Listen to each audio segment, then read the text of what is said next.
Innal hamdalillah nahmaduhu wa nasta'inuhu wa nastaghfiruh wa na'udzu billahi min shururi anfusina wa min sayyiati a'malina may yahdihillahu fala mudilla lahu wa may yudlil fala hadiya lahu wa asyhadu an la ilaha illallah wahdahu la syarika lahu wa asyhadu anna Muhammadan 'abduhu wa rasuluh.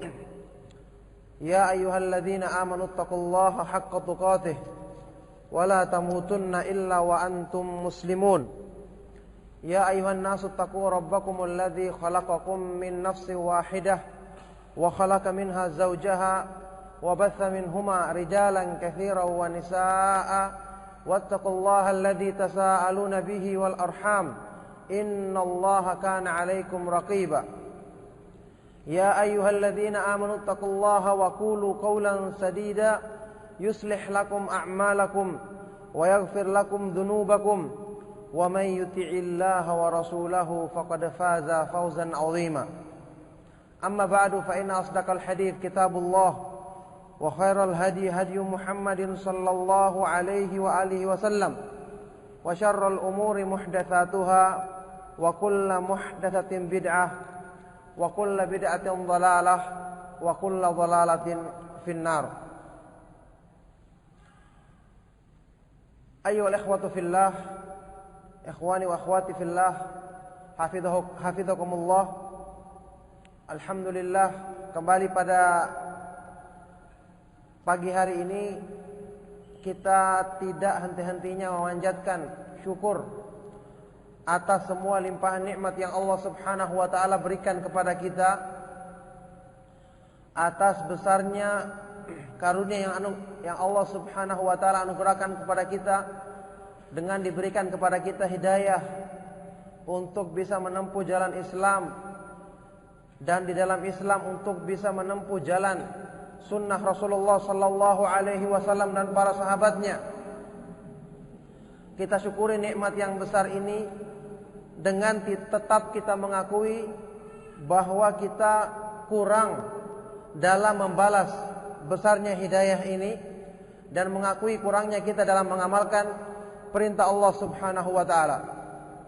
Karena seorang hamba yang baik adalah seorang hamba yang dalam dirinya terdapat pengakuan akan besarnya nikmat Allah sekaligus pengakuan akan kekurangan dirinya.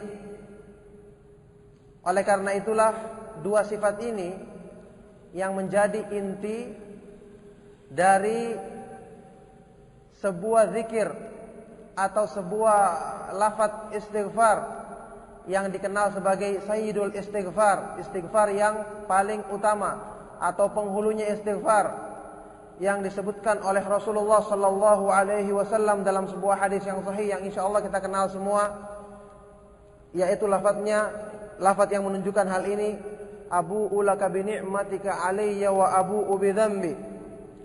Aku mengakui kepadamu ya Allah atas besarnya nikmat, atas agungnya nikmat yang Engkau anugerahkan kepadaku.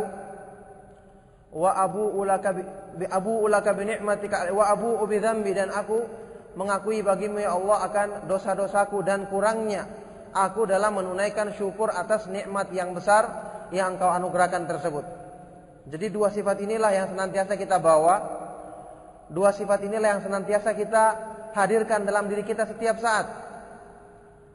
Seseorang yang telah menempuh jalan Islam, yang telah diberikan anugerah untuk bisa menempuh dan mengikuti pemahaman para salafus saleh, jangan sekali-sekali sedikit pun dia merasa dirinya telah cukup. Jangan sekali-sekali sedikit pun dia merasa telah baik. Yang harus dia persaksikan adalah kebaikan-kebaikan dan keutamaan-keutamaan yang Allah berikan kepada dia. Adapun terhadap dirinya sendiri, dia harus selalu berusaha mempersaksikan kekurangan dirinya. Banyaknya dia berbuat dosa, banyaknya dia lalai dalam menunaikan atau membalas nikmat Allah tersebut. Seperti yang saya katakan tadi, dua sifat inilah yang menjadikan zikir atau sayyidul istighfar tadi, penghulunya istighfar tadi, menjadi satu istighfar yang sangat besar keutamaannya. Maka sekali lagi, ini sifatnya orang yang bertakwa. Maka untuk tujuan itulah kajian-kajian yang padanya ada koreksi keimanan, ada koreksi tentang ilmu yang kita pelajari selama ini, itu merupakan kajian yang sangat penting sekali. Merupakan kajian yang sangat penting sekali. Apalagi kalau kita menyadari bahwasanya kondisi istifadah kita selama ini dari ilmu itu sangat pas-pasan dan sangat terbatas. Dalam artian syarat-syarat yang seharusnya terpenuhi dalam diri kita untuk mengambil manfaat daripada ilmu itu sangat terbatas, baik dari sumbernya ataupun dari kesiapan kita sendiri ataupun dari berbagai macam syarat-syarat yang lainnya sangat terbatas wujudnya dalam diri kita. Ditambah lagi dengan bukti-bukti yang menunjukkan bahwasanya kenyataan yang menunjukkan bahwasanya ilmu yang kita miliki selama ini itu banyak yang belum sesuai dengan apa yang kita dapatkan atau yang kita pelajari dari keadaannya para ulama ahlus sunnah, para ulama salafus saleh radhiyallahu taala anhum jami'an. Berupa munculnya berbagai macam fitnah, berbagai macam kesalahpahaman, termasuk juga dalam hal ini fitnah perpecahan di kalangan orang-orang yang menisbahkan diri kepada ahlus sunnah. Ini semua hal yang menunjukkan bahwasanya kita dalam berilmu, memahami dan mengamalkan manhaj ini masih banyak terdapat kekurangan-kekurangan. Karena kita belum bisa bersikap seperti sikapnya mereka. Kita sudah ketahui bahwasanya seseorang dikatakan ahlus sunnah atau sebagai salafi itu bukan cuma sekedar punya ilmu dalam artian pengetahuan atau hafalan seperti hafalannya salafus saleh. Cuma ilmunya saja yang sama, tapi praktek dari ilmu tidak sama. Cuma pemahamannya yang mirip, tetapi dalam masalah prakteknya, masalah akhlaknya, masalah keharusan, misalnya dalam bersikap yang baik bagaimana, tidak kita mengikuti mereka. Ini bukan ahlus sunnah namanya. Ahlus sunnah itu adalah manhaj mutakamil, satu manhaj yang sempurna, yang mencakup semua masalah agama. Kalau kita ambil dari mereka akidah, harusnya masalah sikap, masalah akhlak, masalah tingkah laku, baik kita menghadapi sesama ahlus sunnah sendiri, menghadapi orang-orang yang menentang dakwah ahlus sunnah, menghadapi orang-orang awam yang tidak tahu apa-apa, itu harusnya sama seperti mereka. Inilah yang namanya orang-orang yang dikatakan sebagai salafi yang sesungguhnya, yang Allah isyaratkan dalam firman-Nya yang kita kenal dan sering kita sebut dalam pengajian kita, yaitu firman-Nya was-sabiqunal awwaluna minal muhajirin wal ansar walladzina tabauhum bi ihsan radhiyallahu anhum wa radu an. Orang-orang yang terdahulu dan pertama masuk Islam dari kalangan muhajirin dan ansar, dan orang-orang yang mengikuti mereka dengan baik, serta orang-orang yang mengikuti mereka dengan baik, radhiyallahu anhum wa radu an. Allah ridha kepada mereka dan mereka pun ridha kepada Allah. Perhatikan, dalam ayat ini kita ketahui semua jaminan itu pertama kali diberikan kepada muhajirin dan ansar, yaitu para sahabat. Setelah itu jaminan diberikan kepada orang-orang yang mengikuti mereka dengan baik. Ketentuan mengikuti bi ihsan di sini dengan ihsan, yaitu dengan baik. Ini yang susah untuk kita bisa lakukan. Mengikuti dengan baik artinya mengikuti semua yang ada pada diri mereka. Dalam ilmu, dalam akidah, dalam manhaj, dalam bermuamalah, dalam masalah ibadah, masalah fikih, dan semua yang ada pada diri mereka. Sekali lagi bukan cuma dalam masalah pengetahuan atau ilmu saja. Maka ini yang saya katakan tadi, upaya untuk memperbaiki hal ini dalam diri kita, untuk mengkoreksi kembali bagaimana pemahaman kita dalam beragama, ini sangat perlu sekali. Khususnya nanti jika hal itu berhubungan dengan manfaat daripada ilmu. Mungkin antum-antum semua sudah pernah membaca misalnya keterangan yang disampaikan oleh Imam Ibnu Rajab Al-Hambali dalam kitab beliau Fadlu Ilmi Salaf ala Ilmil Khalaf. Keutamaan ilmu salaf di atas ilmunya orang-orang yang datang belakangan. Yang mana beliau di situ menjelaskan bahwasanya ilmunya salaf itu beda dengan ilmunya orang-orang yang datang setelah mereka. Ilmunya mereka itu singkat tapi maknanya syarat. Ungkapannya itu dengan bahasa-bahasa yang ringkas tapi sangat mengandung makna yang tinggi dan mudah diterima dan mudah menjadi sebagai nasihat diamalkan oleh orang-orang yang membacanya. dibandingkan dengan ilmunya orang-orang yang datang belakangan yang meskipun panjang lebar tapi sedikit manfaatnya, sedikit kebaikannya. Ini kita perhatikan bahwasanya dengan ini kita mengetahui ada perbedaan antara ilmu salaf dengan ilmu khalaf, bahwasanya ilmu mereka itu tidak cuma sekedar dititik beratkan pada masalah hafalan, banyaknya hafalan atau kepandaian menyampaikan permasalahan atau berbicara di depan umum atau berceramah misalnya, sama sekali tidak diukur dengan itu. Antum ketahui semua hadis yang masyhur atau athar yang sahih dari Ibnu Mas'ud dalam masalah ini, yaitu ucapan beliau, innakum fi zamanin kathirin fihi ulama'uhu wa qalilin khutaba'uhu wa sayati zamanun kathirun fihi khutaba'uhu wa sayati zamanun qalilun fihi ulama'uhu wa kathirun khutaba'uhu. Sesungguhnya kalian, jadi beliau berkata di hadapan murid-muridnya, sesungguhnya kalian saat ini hidup di zaman yang pada waktu itu banyak orang-orang yang berilmu tapi sedikit yang pandai berkhutbah, berceramah. Sedikit yang pandai berbicara, dalam artian pandai, indah untuk merangkai kata-kata.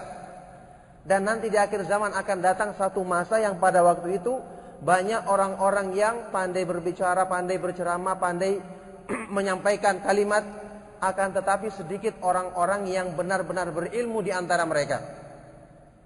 Ini kita perhatikan bagaimana ucapan ini menjadi satu landasan bagi kita bahwa untuk menentukan berilmu tidaknya seseorang adalah bukan cuma sekadar dilihat dari kemampuan dia menghafal atau berbicara, yang sebagaimana juga sudah kita ketahui asarnya Ibnu Mas'ud juga dalam masalah ini sewaktu beliau menafsirkan firman Allah Subhanahu wa taala, innama yakhsyallaha min ibadihil ulama, sesungguhnya yang takut kepada Allah di antara hamba-hambanya hanyalah orang-orang yang berilmu.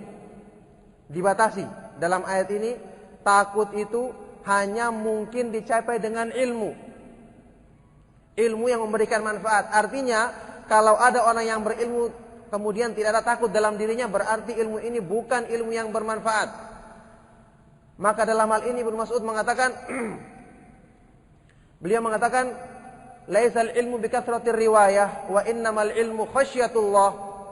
Bukanlah ilmu itu cuma sekedar banyaknya menghafal riwayat-riwayat hadis, tetapi ilmu itu hakikatnya adalah ketakutan kepada Allah Subhanahu wa taala. Ketakutan yang sebenarnya kepada Allah Subhanahu wa taala.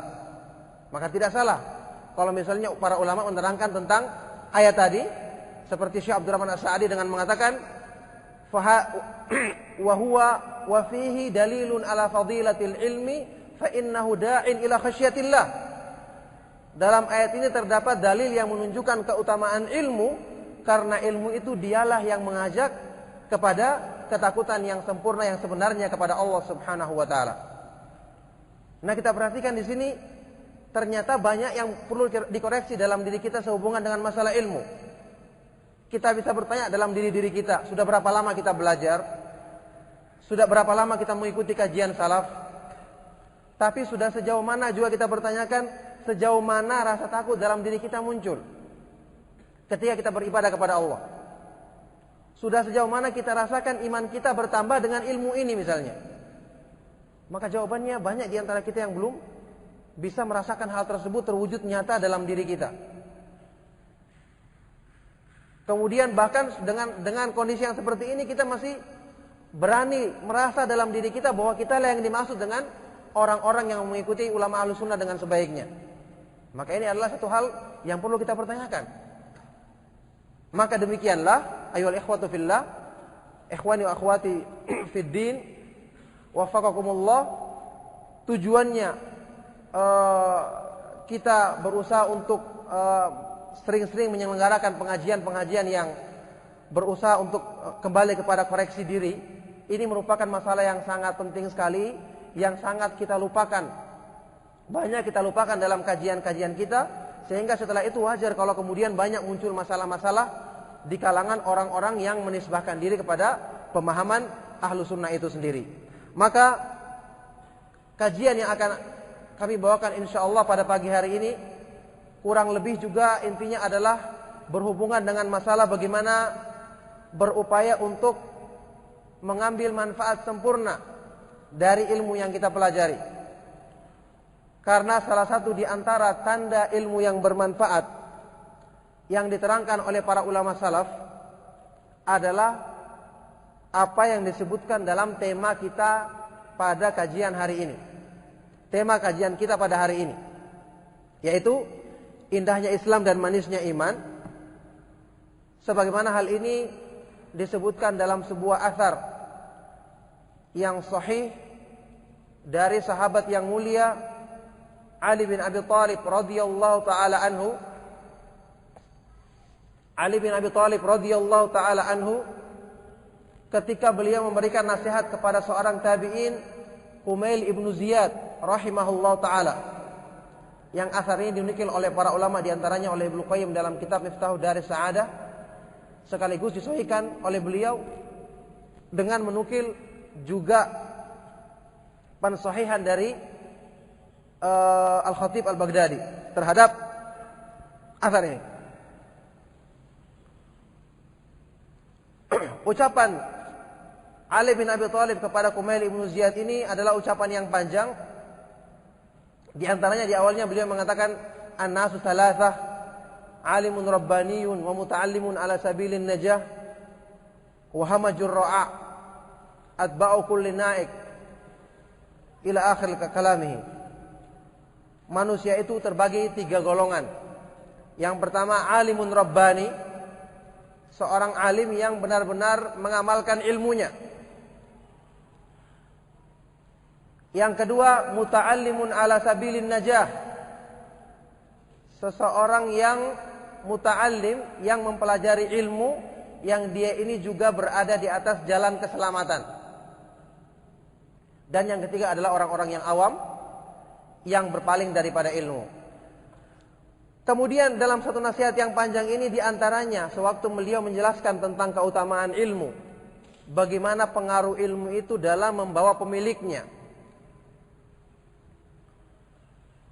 mencapai atau merasakan kemanisan iman, beliau mengatakan dalam ucapan ini, jadi Ali bin Abi Thalib radhiyallahu taala anhu mengucapkan dalam nasihatnya ini dengan ucapannya, hajama bihimul ilmu ila haqiqatil amri, hajama bihimul ilmu ila haqiqatil amri, fastalanu mastaw'ara minhul mutrafun wa anisu bimastawhasha minhul jahilun. Ilmu itu yang membawa mereka, ilmu itulah yang membawa mereka kemudian untuk merasakan hakikat kemanisan daripada Islam ini. Ilmu itulah yang menggiring mereka tanpa mereka sadari untuk merasakan nikmatnya atau merasakan hakikat kesempurnaan dan kemanisan iman. Maka dengan ini fastalanu, setelah itu mereka merasakan ringan dan mudah mengamalkan agama ini, padahal hal tersebut dirasakan susah dan berat bagi orang-orang yang berpaling dari agama. Wa anistu bimastawhasha minhul jahilun, dan mereka kemudian merasakan isti'nas, merasakan ringan, merasakan senang ketika beribadah kepada Allah Subhanahu wa taala, yang hal tersebut dirasakan berat bagi orang-orang yang jahil. Jadi sekarang kita bisa lihat dalam diri kita, apakah kita sudah termasuk orang yang bisa dibimbing oleh ilmu kepada perasaan ini atau belum? Karena di antara bukti akan pengaruh dari ilmu yang bermanfaat adalah apa yang disebutkan dalam nasihat beliau ini, yaitu ilmu itulah yang membawa mereka untuk merasakan nikmatnya Islam, kenikmatan dan ketenangan dengan beribadah kepada Allah, yang mana hal ini belum dirasakan oleh orang-orang yang jahil. Bisa kita praktekkan dalam diri kita. Selama ini kita beribadah, apa yang kita rasakan? Selama ini kita mendekatkan diri kepada Allah Subhanahu wa taala, apa yang kita dapatkan dalam diri kita? Kenikmatan atau rasa berat? Maka kita perhatikan di sini beliau menjelaskan inilah manfaat daripada ilmu yang dikatakan al-ilmu nafi', ilmu yang dibawa oleh para ulama salaf. Membawa orang-orang yang memilikinya untuk merasakan dan benar-benar mendapatkan kemanisan iman, sehingga dengan itu mereka merasakan Islam inilah sebagai sumber kebahagiaan dan tidak ada yang selainnya. Ini manfaat daripada ilmu seperti itu. Yang ingin kita perhatikan dari ucapan beliau ini adalah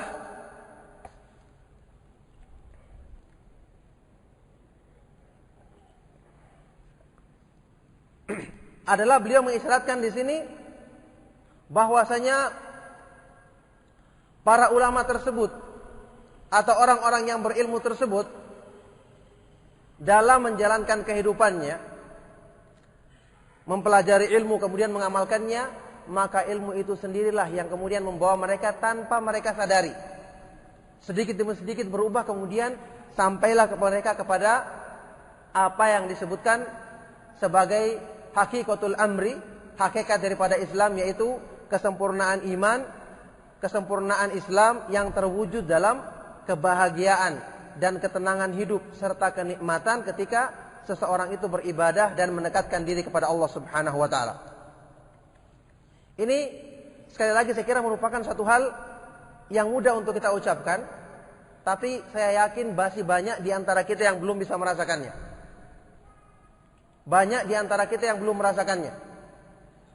Bisa dihitung dengan jari siapa sekarang yang di antara kita berani mengatakan bahwa dia itu benar-benar menjadikan sholat misalnya sebagai sumber ketenangan bagi dirinya. Kalau bermasalah segera lari ke sholat, segera melaksanakan sholat untuk mencari atau menyelesaikan masalahnya. Sedikit sekali yang mampu melakukan itu. Ini menunjukkan bahwa berarti ada masalah dalam keimanan kita. Kalau kita belum bisa merasakan ini, berarti menunjukkan ada yang perlu dikoreksi dalam iman kita, dalam keyakinan kita. Padahal sudah kita ketahui semua bahwasanya agama Islam ini adalah agama yang diturunkan benar-benar untuk kebaikan hidup, kemaslahatan hidup, dan kesenangan hidup bagi manusia. Karena Allah Subhanahu wa taala memberikan balasan kebaikan bagi manusia, balasan kebaikan bagi orang-orang yang taat kepadanya di dunia, terlebih-lebih di akhirat nanti. Seperti dalam ayat-ayat yang saya bawakan di makalah di sini, di antaranya adalah firman Allah Subhanahu wa taala, dan perlu diperhatikan di situ bahwasanya ada kesalahan ya dalam ayat-ayat tersebut. Saya nggak tahu kesalahannya dari mana, yang jelas sewaktu dari saya semua dalam keadaan baik. Mungkin waktu diedit terjadi takdim wa ta'khir, ayatnya berbolak-balik begitu. Khususnya ayat-ayat, antum perhatikan nanti koreksi bahwasanya ayat-ayat tersebut banyak yang berbolak-balik begitu. Di antaranya yang menunjukkan hal ini adalah firman Allah Subhanahu wa taala dalam surat An-Nahl ayat 97. Man 'amila shalihan min dzakarin aw untha wa huwa mu'minun falanuhyiyannahu hayatan thayyibatan wa lanajziyannahum ajrahum bi ahsani ma kanu ya'malun. Barang siapa yang melaksanakan amalan saleh, baik itu laki-laki maupun perempuan, dalam keadaan dia beriman kepada Allah, maka balasannya adalah falanuhyiyannahu hayatan thayyibah. Kami akan berikan kepadanya kehidupan yang baik, kehidupan yang indah di dunia. Kemudian di akhirat nanti kami akan berikan baginya balasan yang lebih baik daripada apa yang mereka kerjakan di dunia. Kita perhatikan, Allah menyebutkan adanya dua balasan kebaikan bagi orang-orang yang taat kepadanya. Maka sekali lagi, balasan kebaikan itu diterima di dunia terlebih dahulu, sebelum nanti kita dapatkan lebih sempurna di akhirat. Oleh karena itu keliru jika ada orang yang mengatakan bahwasanya orang yang taat kepada Allah itu mesti menderita di dunia hidupnya. Orang yang berpegang kepada agama itu di dunia dia akan susah dan sempit hidupnya. Ini pandangan yang sama sekali bertentangan dengan keterangan yang Allah Subhanahu wa taala turunkan dalam Al-Qur'an dan sunnah Rasulnya sallallahu alaihi wasallam. Memang kalau kita katakan yang menjadi ukuran pandangan manusia, kalau mungkin kita katakan bahwasanya ukurannya pandangan manusia, bisa jadi ini betul. Karena sudah kita ketahui manusia pandangannya adalah perkara-perkara yang lahir saja. Allah berfirman, ya'lamuna zahiran minal hayatid dunya wa hum 'anil akhirati humul ghafilun. Kebanyakan manusia itu cuma mengetahui lahir dari kehidupan dunia. Adapun dari kehidupan akhirat mereka rata-rata lalai.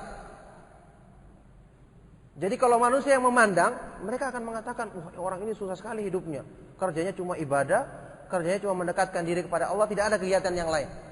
Karena dia yang menilai. Akan tetapi orang yang melakukannya tadi, benar-benar dia merasakan kenikmatan tersebut secara hakiki, sehingga dia tidak akan mencari selain daripada kenikmatan ini. Buktinya adalah diantaranya adalah firman Allah yang Allah sebutkan dalam ayat ini. Ayat berikutnya juga yang menunjukkan hal ini, juga saya bawakan di situ. Walladzina hajaru fillahi min ba'di ma zulimu lanubawwi'annahum fid dunya hasanah wa la ajrul akhirati akbaru law kanu ya'lamun. Alladzina sabaru wa ala rabbihim yatawakkalun. Jadi berbolak-balik ayat ini ya. Sudah katakan tadi. Kita perhatikan juga dalam surat An-Nahl ayat 41 sampai 42. Dan orang-orang yang berhijrah di jalan kami, berhijrah di jalan Allah Subhanahu wa taala sesudah mereka dianiaya, maka lanubawwi annahum fid dunya hasanah. Sungguh-sungguh kami akan sediakan bagi mereka dalam kehidupan di dunia ini kebaikan. Sekali lagi, kebaikan hidup, keindahan hidup, kesenangan hidup di dunia. Kemudian wala ajrul akhirati akhbaru law kanu ya'lamun, dan sungguh-sungguh pahala di akhirat itu adalah lebih besar dan lebih agung seandainya mereka mengetahuinya, yaitu mereka orang-orang yang bersabar dan semata-mata bertawakal dan menyandarkan diri kepada Allah Subhanahu wa taala. Perhatikan sekali lagi, balasan itu disebutkan dengan dua balasan, kebaikan di dunia dan di akhirat. Ayat yang ketiga,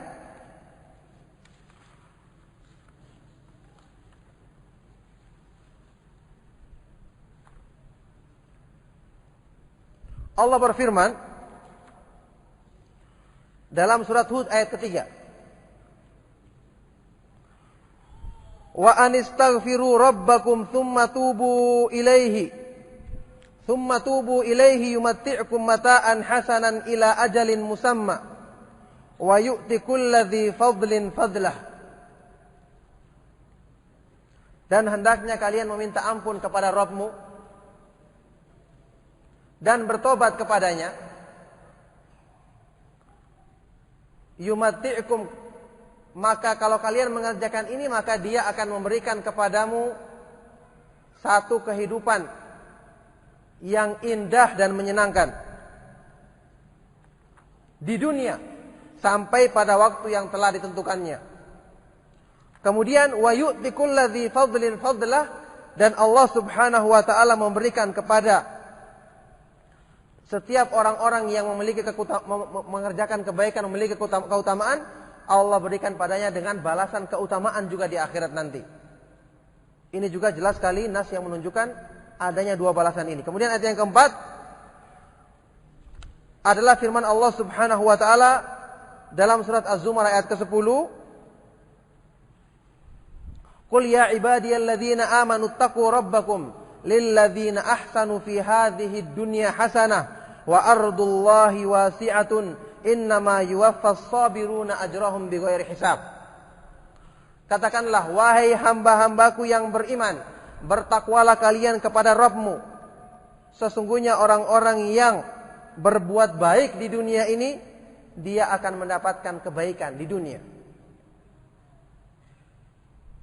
Wa ardullahi wasi'ah, dan bumi Allah itu adalah luas. Wa innama yuwaffas sabiruna ajrahum bighairi hisab, dan sesungguhnya hanyalah orang-orang yang bersabar itu akan diberikan atau disempurnakan balasan mereka tanpa batasan. Ini jelas keempat ayat yang menunjukkan tentang adanya dua balasan kebaikan, sehingga sewaktu mengomentari ayat ini dalam kitabnya Al-Wabilus Sayyib, Ibnu Qayyim rahimahullah mengatakan fahadhihi arba'u mawadhi'i Dzakarallahu ta'ala fiha annahu yujzil muhsina bi ihsanihi bi jazaaini. Jazaa'un fid dunya wa jazaa'un fil akhirah.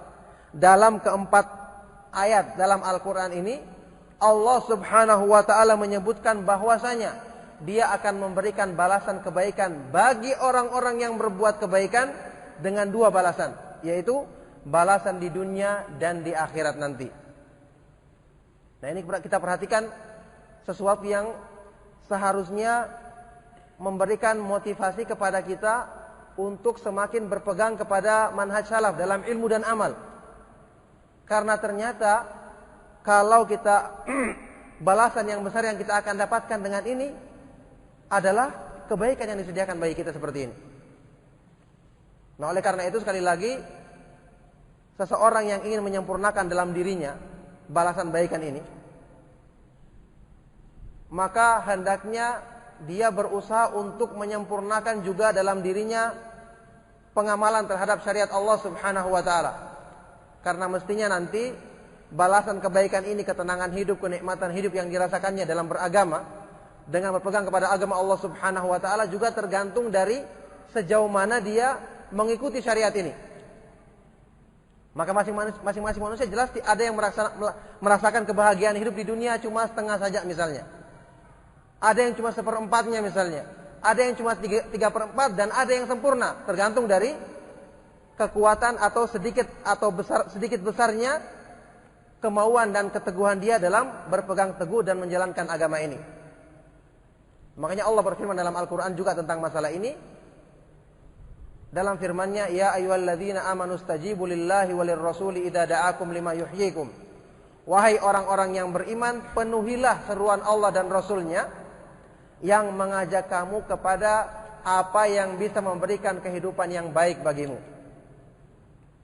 Kita perhatikan di sini, istijabah itu memenuhi seruan Allah dan Rasul-Nya, balasannya adalah kehidupan yang baik. Yang berarti ini menunjukkan kepada kita bahwasanya kehidupan baik yang akan dirasakan oleh masing-masing manusia tergantung dari sejauh mana dia istijabah memenuhi seruan Allah Subhanahu wa taala dan Rasul-Nya. Kemudian ikhwan sekalian, setelah kita perhatikan ayat-ayat di atas, sekarang kita lihat dalil-dalil dari sabda Rasulullah sallallahu alaihi wasallam yang menunjukkan apa yang kita bahas saat ini.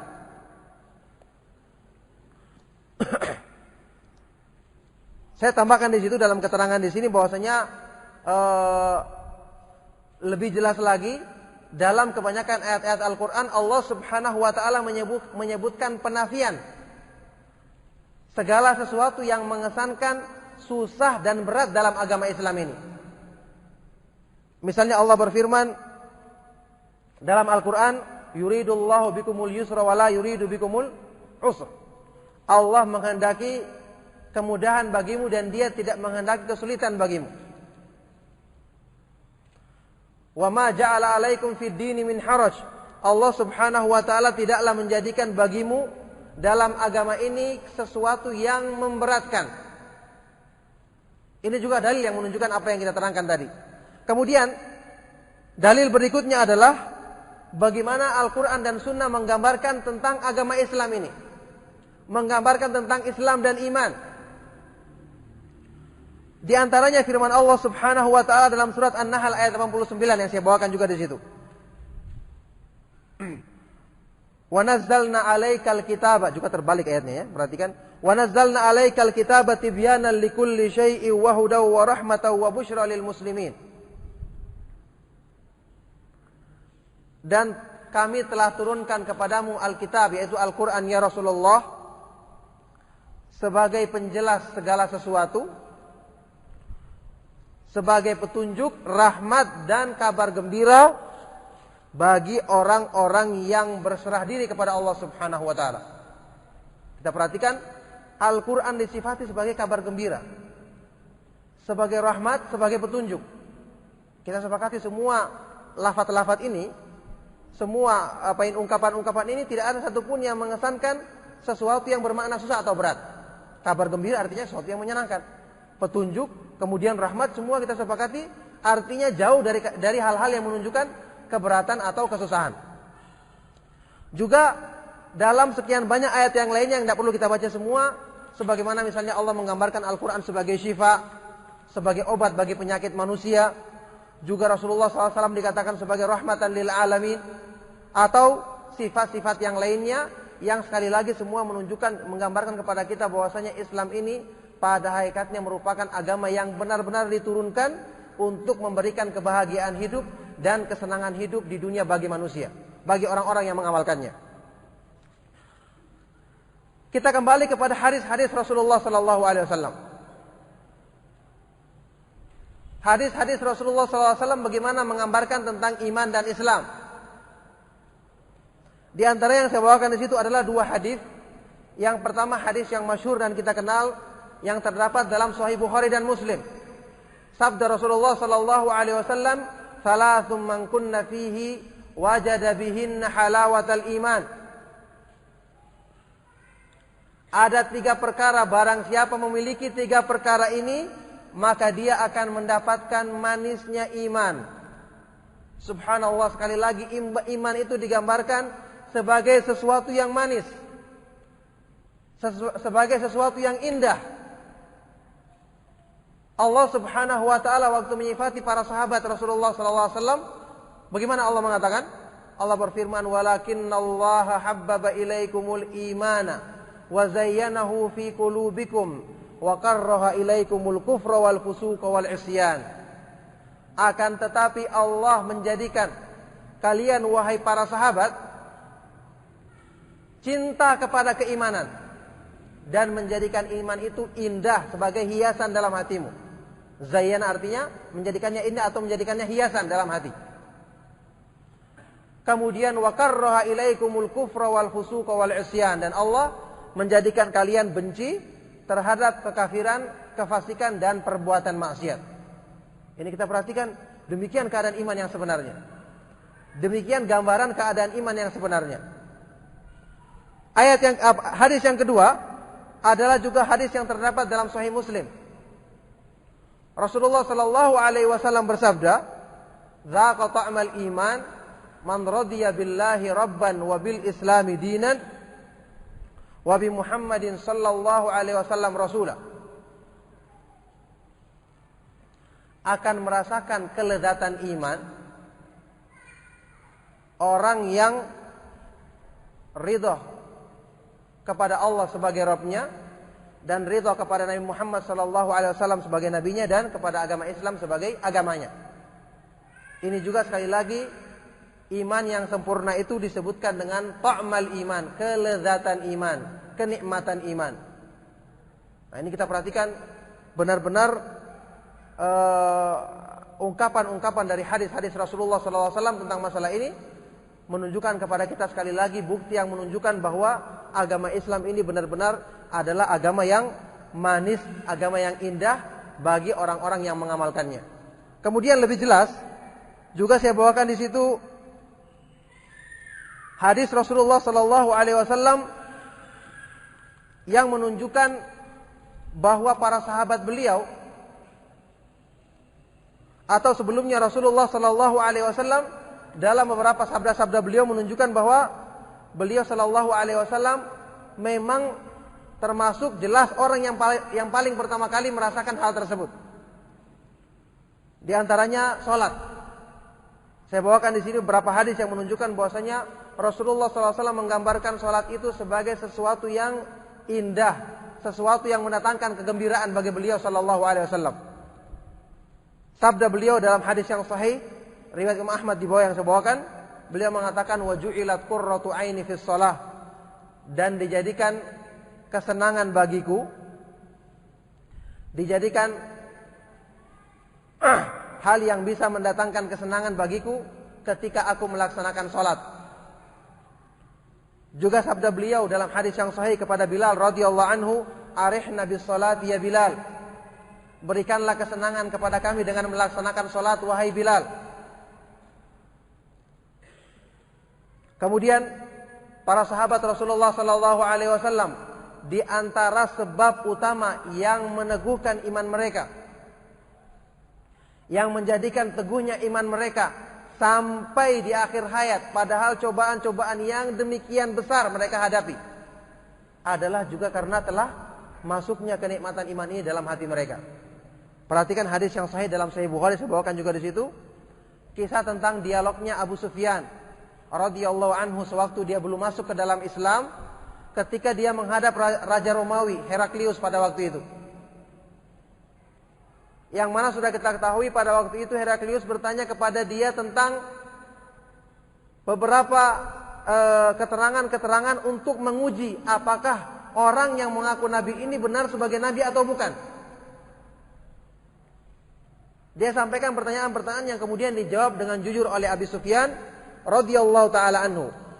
Di antara pertanyaan yang disampaikan oleh Heraklius kepada Abu Sufyan di sini, dia mengatakan fahal yartaddu ahadun minhum sakhtatan lidinihi ba'da an dakhala fihi. Apakah ada salah seorang di antara pengikut Nabi itu, yaitu para sahabat, apakah ada di antara para sahabat yang setelah masuk Islam kemudian murtad, meninggalkan agamanya dalam keadaan benci kepada agama tersebut? Maka dia mengatakan la, tidak ada sama sekali. Tidak ada sama sekali yang pernah murtad dari agamanya setelah dia masuk ke dalam agama ini dengan sebenarnya. Kemudian dijawab oleh waktu itu oleh Heraklius, yang sudah kita ketahui beliau adalah orang yang pandai tentang kitab, maka dia tahu ciri-cirinya Nabi. Dengan jawaban ini kemudian dia benarkan bahwa ini memang orang ini Nabi. Dia mengatakan wa kadzalikal imanu hina tukhalitu basyashatuhul quluba. Memang demikianlah keadaannya iman ketika kemanisan iman itu, kelezatan iman itu telah masuk dan bercampur ke dalam hati manusia. Karena bagaimana mungkin dia sudah merasakan kenikmatan ini yang dia sudah rasakan, tidak ada lagi penggantinya sama sekali. Bagaimana mungkin dia akan meninggalkannya selama-lamanya? Cuma orang saja yang belum mantap saja, yang masih terombang-ambing saja yang kemudian mungkin meninggalkannya. Tapi mereka karena telah merasakan hakikat iman ini, maka selama-lamanya mereka tidak mau meninggalkan dan berpaling dari agama tersebut. Nah, ini bukti bahwasanya para sahabat Rasulullah SAW yang telah sempurna imannya benar-benar merasakan hakikat daripada kemanisan dan keindahan hidup dengan berpegang teguh kepada agama Allah Subhanahu wa taala. Ini diantara hadis-hadis yang menunjukkan hal tersebut.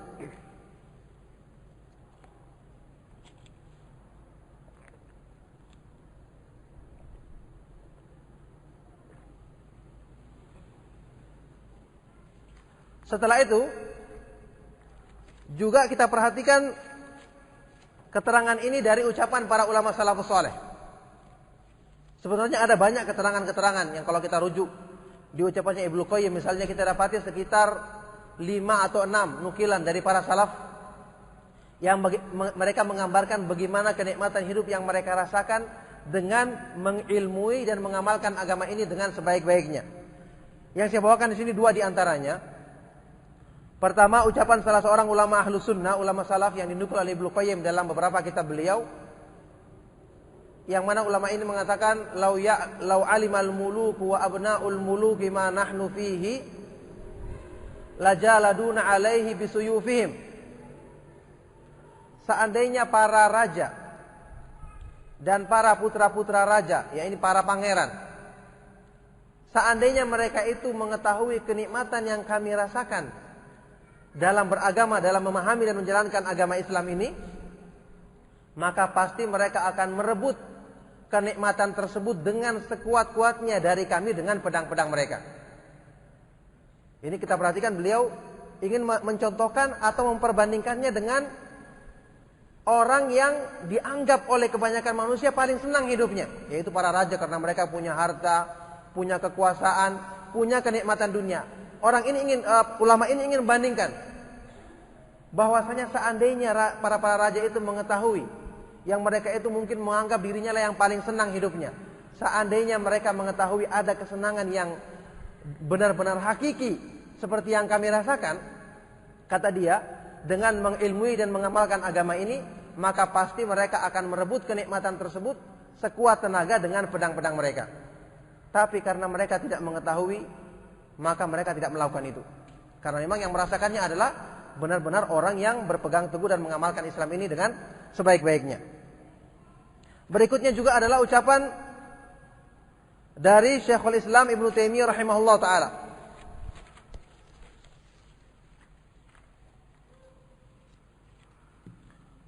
Ucapan dari Syekhul Islam Ibnu Taimiyah rahimahullah taala yang dinukil oleh Ibnu Qayyim dalam kitab beliau Al-Wabilus Sayyib. Ibnu Taimiyah mengatakan dalam ucapan yang masyhur, yang ucapan ini disebutkan oleh Ibnu Qayyim bahwasanya Ibnu Taimiyah mengucapkan ucapan ini ketika beliau sedang dahsyat-dahsyatnya menghadapi siksaan, cobaan, penderitaan di jalan Allah Subhanahu wa taala karena fitnah dari musuh-musuh beliau. Jadi beliau di penjara, tapi sekali lagi penjaranya beliau bukan karena menentang pemerintah ya. Bukan karena bertentangan dengan pemerintah, karena menentang pemerintah itu bukan sifatnya ahlu sunnah. Beliau di penjara, disiksa adalah karena tuduhan dusta dan fitnah dari musuh-musuh beliau. Justru pada waktu seperti itu Ibnu Qayyim sendiri mempersaksikan bahwasanya beliau mendapati guru beliau ini adalah orang yang paling nikmat hidupnya. Terpencar dari wajahnya, bahkan dari kata-kata yang masyhur ini, yaitu dia mengatakan inna fid dunya jannatan man lam yadkhulha la yadkhulu jannatal akhirah. Sesungguhnya di sorga, di dunia ini ada jannah, ada sorga, yang barang siapa belum masuk ke dalam sorga tersebut, maka dia tidak akan masuk ke dalam sorga di akhirat nanti. Sesungguhnya di dunia ini ada sorga, bayang barang siapa belum masuk ke dalam sorga tersebut, maka dia tidak akan masuk ke dalam sorga di akhirat nanti. Ini Ibnu Taimiyah mengucapkan sekali lagi pada waktu kalau menurut pandangan orang yang awam, pada waktu itu beliau adalah justru harusnya orang yang paling sengsara hidupnya. Ibnu Qayyim menggambarkannya, saya nukil ucapan beliau dalam Al-Wabilus Sayyib.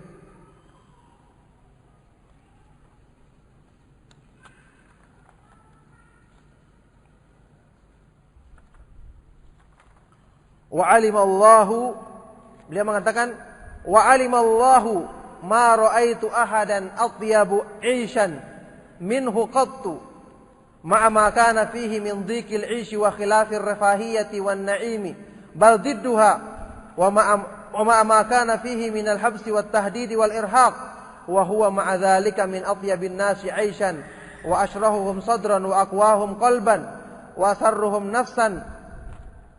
Beliau mengatakan, sungguh-sungguh Allah mengetahui bahwa aku tidak melihat seorang pun yang lebih nikmat hidupnya, lebih senang hidupnya daripada guru aku itu, yaitu Ibnu Taimiyah rahimahullah. Padahal pada waktu itu beliau benar-benar sedang mengalami penderitaan-penderitaan. Nampak pada dalam pandangan manusia beliau adalah orang yang sempit hidupnya, jauh dari kemewahan dan kenikmatan dunia. Ditambah lagi dengan siksaan, penjara, kemudian ancaman-ancaman dan seterusnya. Bersamaan dengan itu, aku mendapati beliau adalah orang yang paling senang hidupnya, paling nikmat hidupnya, yang paling lapang dadanya dan paling kuat hatinya. Ini kita perhatikan bagaimana ilmu itu jika benar-benar telah masuk ke dalam hati manusia, menjadikan orang yang memilikinya itu sama sekali tidak terpengaruh dengan penderitaan-penderitaan yang mereka alami jika kemanisan iman itu benar-benar telah masuk dalam hati mereka. Sampai di antara pengaruh baik yang terasa kepada murid-murid beliau, yaitu kenikmatan hidup yang dirasakan oleh Ibnu Taimiyah ini sampai terasa kepada murid-murid beliau. Yang mana Ibnu Qayyim mengatakan dalam masalah ini, wa kunna idza ishtadda bina al-khawfu wa sa'at minna adh-dhununu wa dhaqat bina al-ardu atainahu fama huwa illa an narahu wa nasma'a kalamahu fayadhhabu dhalika kulluhu wa yanqalibu inshirahan wa quwwatan wa yaqinan wa tuma'ninatan fa subhana man ashhada ibadahu jannatahu qabla liqa'ihi wa fataha lahum abwabaha fi daril amali fa'atahum min rauhiha wa nasimiha wa tibiha mastafraga quwahum li talabiha wal musabaqati ilaiha. Kata beliau, dan kami murid-murid Syekhul Islam, ketika kami merasakan ketakutan yang sangat, jadi waktu menghadapi penderitaan-penderitaan dalam cobaan-cobaan dalam berdakwah, ketika ditimpa ketakutan yang sangat, atau muncul persangka-persangkaan buruk dalam diri kami, atau kami merasakan kesempitan hidup, dunia ini menjadi sempit rasanya, maka dalam kondisi seperti itu kami segera datang kepada beliau.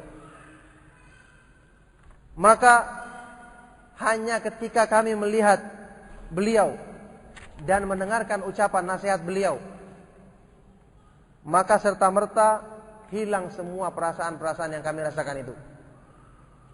Berganti dengan kelapangan dalam dada, kekuatan, keyakinan, ketenangan.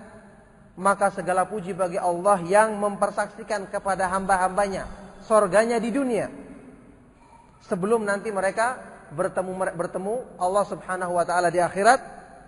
Dan segala puji bagi Allah yang membukakan bagi mereka pintu-pintu surga di dunia ini dan menjadikan mereka merasakan atau mencium bau daripada kenikmatan surga tersebut, yang ini semakin merangsang semangat mereka untuk berlomba-lomba dalam menjalankan agama Allah Subhanahu wa taala agar bisa meraih kenikmatan tersebut.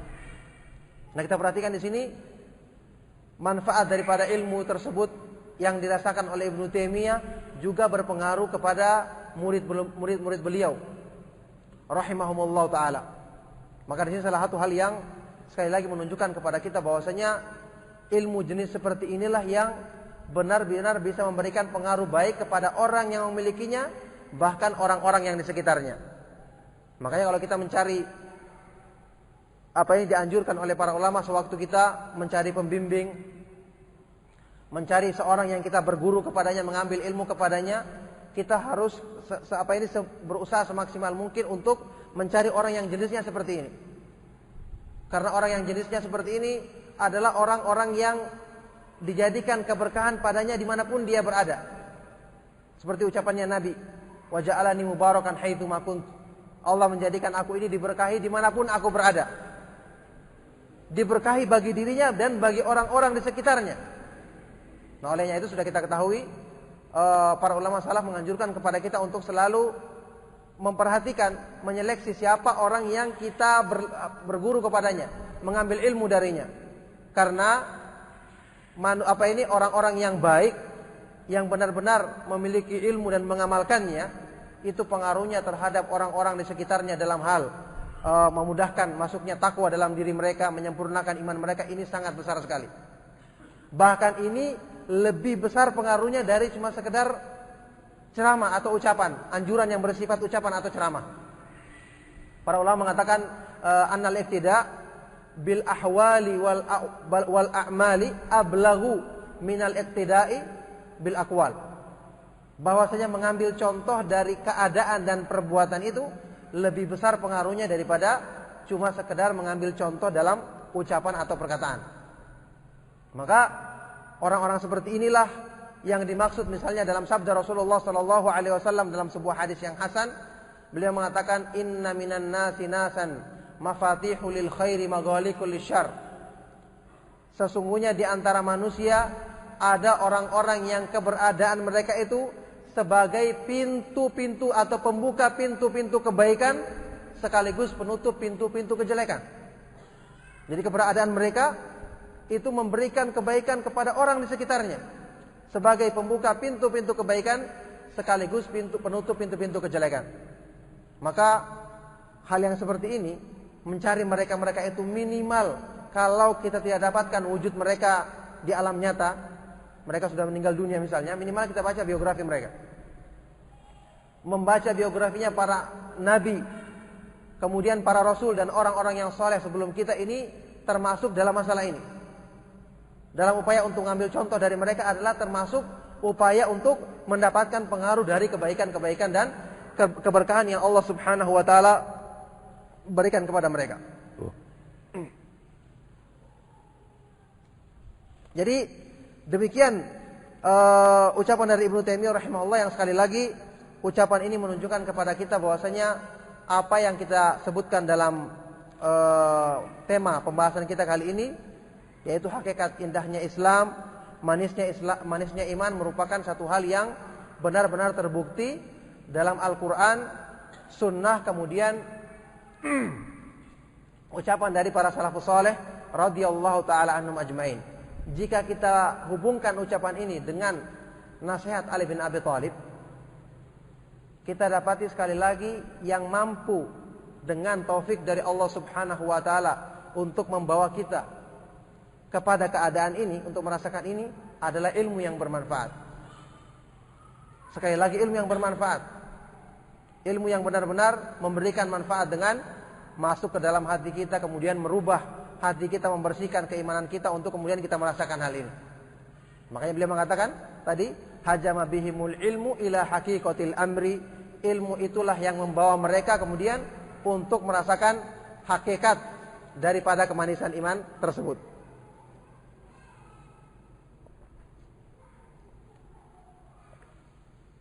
Oleh karena itu, kalau kita perhatikan misalnya keterangan yang disebutkan dalam hadis Sahih Bukhari tadi, jelas sekali. Apa ini? Heraklius mengatakan, wa kadzalikal imanu hina tukhalitu basyashatuhul quluba. Demikianlah keadaan iman ketika iman itu telah masuk. Demikianlah keadaan iman ketika manisnya iman itu telah masuk dan bercampur ke dalam hati manusia. Artinya beliau menyebutkan di sini, iman yang nanti bisa memberikan pengaruh baik seperti ini adalah iman yang bercampur dan masuk ke dalam hati manusia. Kalau kita kembalikan keadaan ini dengan apa yang diterangkan oleh para ulama sewaktu membahas tentang pengertian dari ilmu yang bermanfaat, maka kita akan dapatkan kesesuaian persis dalam masalah makna. Bahwasanya ilmu yang bermanfaat adalah ilmu yang masuk ke dalam hati manusia, kemudian menjadikan hati tersebut merasakan hakikat daripada kemanisan iman ini. Sudah sering kita dengar atau pernah kita baca mungkin ucapan dari Ibnu Rajab Al-Hambali rahimahullah sewaktu dia menyebutkan definisi daripada ilmu yang bermanfaat dalam kitab beliau Al-Khusyu' fi Shalah. Beliau mengatakan, al-ilmu nafi'u huwa ma basyaral quluba fayujibu laha as-sakinata wal khasyata wal khudu'a wat tawadhu'a wal inkisar. Ilmu yang bermanfaat itu adalah ilmu yang bermanfaat itu adalah ilmu yang masuk dan bercampur ke dalam hati manusia. Ilmu yang masuk dan bercampur ke dalam hati manusia, yang kemudian ilmu ini menjadikan hati manusia itu memiliki as-sakinah, ketenangan. As-sakinah, ketenangan. Kemudian al-khasyah, ketakutan yang sempurna kepada Allah, disertai dengan al-khudu, ketundukan, tawadhu, perasaan merendahkan diri, dan selalu merasa kurang dan butuh kepada Allah Subhanahu wa taala. Inilah pengertian ilmu yang bermanfaat.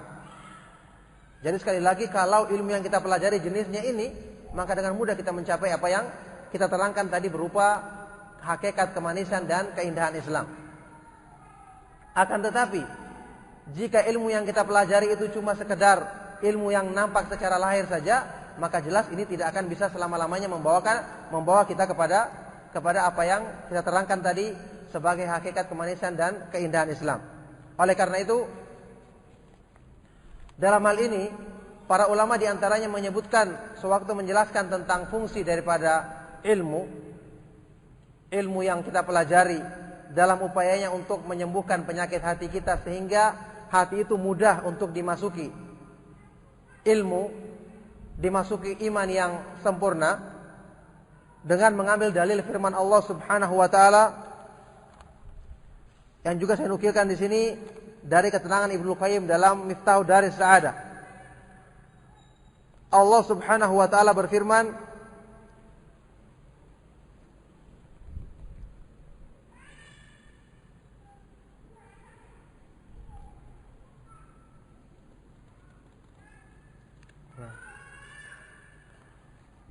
Jadi Ibnu Qayyim mengatakan dalam Miftahud Daris Sa'adah dengan menukil firman Allah Subhanahu wa taala, anzala minas sama'i ma'an anzala minas sama'i ma'an fasalat awdiyatum biqadariha fahtamalas sailu zabadar rabiya wa mimma yukiduna alaihi fin nar ibtigha'a hilyatin aw mata'in zabadun mithluh kadzalika yadribullahu al-haqqa wal batil. Allah Subhanahu wa taala telah menurunkan hujan dari langit yang kemudian dengan air hujan itulah lembah-lembah akan dipenuhi sesuai dengan daya tampungnya masing-masing. Fahtamalas sailu, yang mana kita dapati pada permukaan aliran air tersebut mesti ada zabad, ada buih-buih yang terapung di permukaannya, ada kotoran-kotoran yang mengambang di permukaannya. Demikian pula dalam apa yang dibakar atau dinyalakan oleh manusia ketika mereka itu ingin membersihkan perhiasan, kita dapati ada zabadun mithluhu, ada kotoran-kotoran di permukaannya. Kadzalika yadribullahu al-haqqa wal batil. Demikian Allah membuat permisalan antara kebenaran dan kebatilan. Kata Ibnu Qayyim sewaktu menafsirkan atau menyebutkan, menerangkan ayat ini, beliau mengatakan, syabbaha subhanahu al-ilma alladhi anzalahu ala rasulih bil ma'il ladzi anzalahu minas sama'. Dalam ayat ini Allah menyerupakan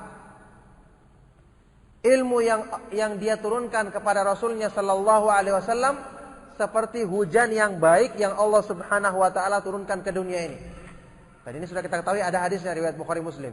Inna mathala ma ba'athani Allahu bihi minal ilmi wal huda kamathali ghaithin asaba ardhan. Sesungguhnya perumpamaan atau permisalan dari petunjuk dan ilmu yang Allah Subhanahu wa taala mengutusku dengannya, perumpamaan dari permisalan dari ilmu dan petunjuk yang aku bawa dari Allah Subhanahu wa taala adalah seperti perumpamaan hujan yang baik yang Allah Subhanahu wa taala turunkan ke dunia ini. Jadi ini permisalan yang sangat sesuai. Kata Ibnu Qayyim kemudian, lima yahsulu likulli wahidin minhuma minal hayati wa masalihil ibadi fi ma'ashihim wa ma'adihim. Karena mengapa diperumpamakan ilmu yang turun dari Allah itu seperti hujan yang turun dari langit? Karena pada keduanya itu terdapat kehidupan dan kebaikan-kebaikan bagi manusia dalam kehidupan mereka di dunia dan di akhirat. Tsumma syabbahal quluba bil audiyati. Setelah itu dalam ayat ini Allah Subhanahu wa taala menyerupakan hati manusia itu dengan audiyah, dengan lembah, baik itu sungai ataupun danau, yang jelas segala sesuatu yang padanya ada aliran air begitu. Jadi Allah Subhanahu wa taala menyerupakan hati manusia yang merupakan tempat untuk menampung ilmu ini seperti lembah-lembah tersebut. Faqalbun kabir yasa'u ilman katsir. Yasa'u ilman katsira. Maka otomatis hati yang besar dalam artian kosong, sedikit kerusakan-kerusakan padanya dan banyak tempat yang baik padanya, dia pun mampu untuk menampung ilmu yang banyak pula. Jadi kita perhatikan ya, hati itu kan mesti ada yang memenuhinya. Imma dipenuhi dengan kotoran, atau atau tidak dipengaruhi dalam artian bersih, ataupun ilmunya orang-orang yang beriman tapi berbuat maksiat adalah ada yang bersih dan sebagian ada kotorannya. Maka otomatis masing-masing hati tersebut mampu menampung ilmu sesuai dengan tempat yang bersih yang ada pada dirinya. Maka hati yang bersih, kata beliau, mampu menampung ilmu yang banyak. Kawadin azimin yasa'u ma'an katsira. Sebagaimana lembah yang besar, danau yang besar yang bisa menampung air yang banyak pula. Wa qalbun sagirin innama yasa'u ilman qalilan. Kawadin sagirin innama yasa'u ma'an qalilan. Demikian pula hati yang kecil Hati yang sempit karena ukurannya asalnya sama, tapi karena terlalu banyak kotorannya, maka dikatakan tempat yang pantas, tempat yang memenuhi syarat cuma sedikit. Maka dikatakan sebagai hati yang kecil. Begitu. Hati yang kecil ini hanya mampu menampung ilmu yang sedikit. Nah, kalau sudah sedikit ilmunya bagaimana bisa memberikan pengaruh pada dia? Begitu. Mampu menampung ilmu yang sedikit sebagaimana lembah yang kecil yang hanya mampu menampung air yang sedikit pula. Faqala fasalat audiyatun, kemudian maknanya firman Allah fasalat audiyah. Aliran-aliran air pada lembah tersebut mengalir biqadariha, sesuai dengan daya tampungnya masing-masing. Fahtamalas sailu zabadan rabiyah. Adapun arti firman Allah bahwasanya aliran air tersebut mesti membawa pada permukaannya zabad, buih-buih atau kotoran-kotoran yang makin lama kelamaan nanti akan tergeser, akan disingkirkan dari aliran air tersebut. Kata beliau maknanya adalah hadza matsalun darabahu Allah taala lil ilmi hina tukhalitul quluba basyashatuhu. Ini adalah perumpamaan yang Allah Subhanahu wa taala sebutkan pada ilmu, pada iman, pada ilmu, ketika kemanisan ilmu itu telah masuk ke dalam hati manusia. Perhatikan kata Ibnu Qayyim ya. Hadza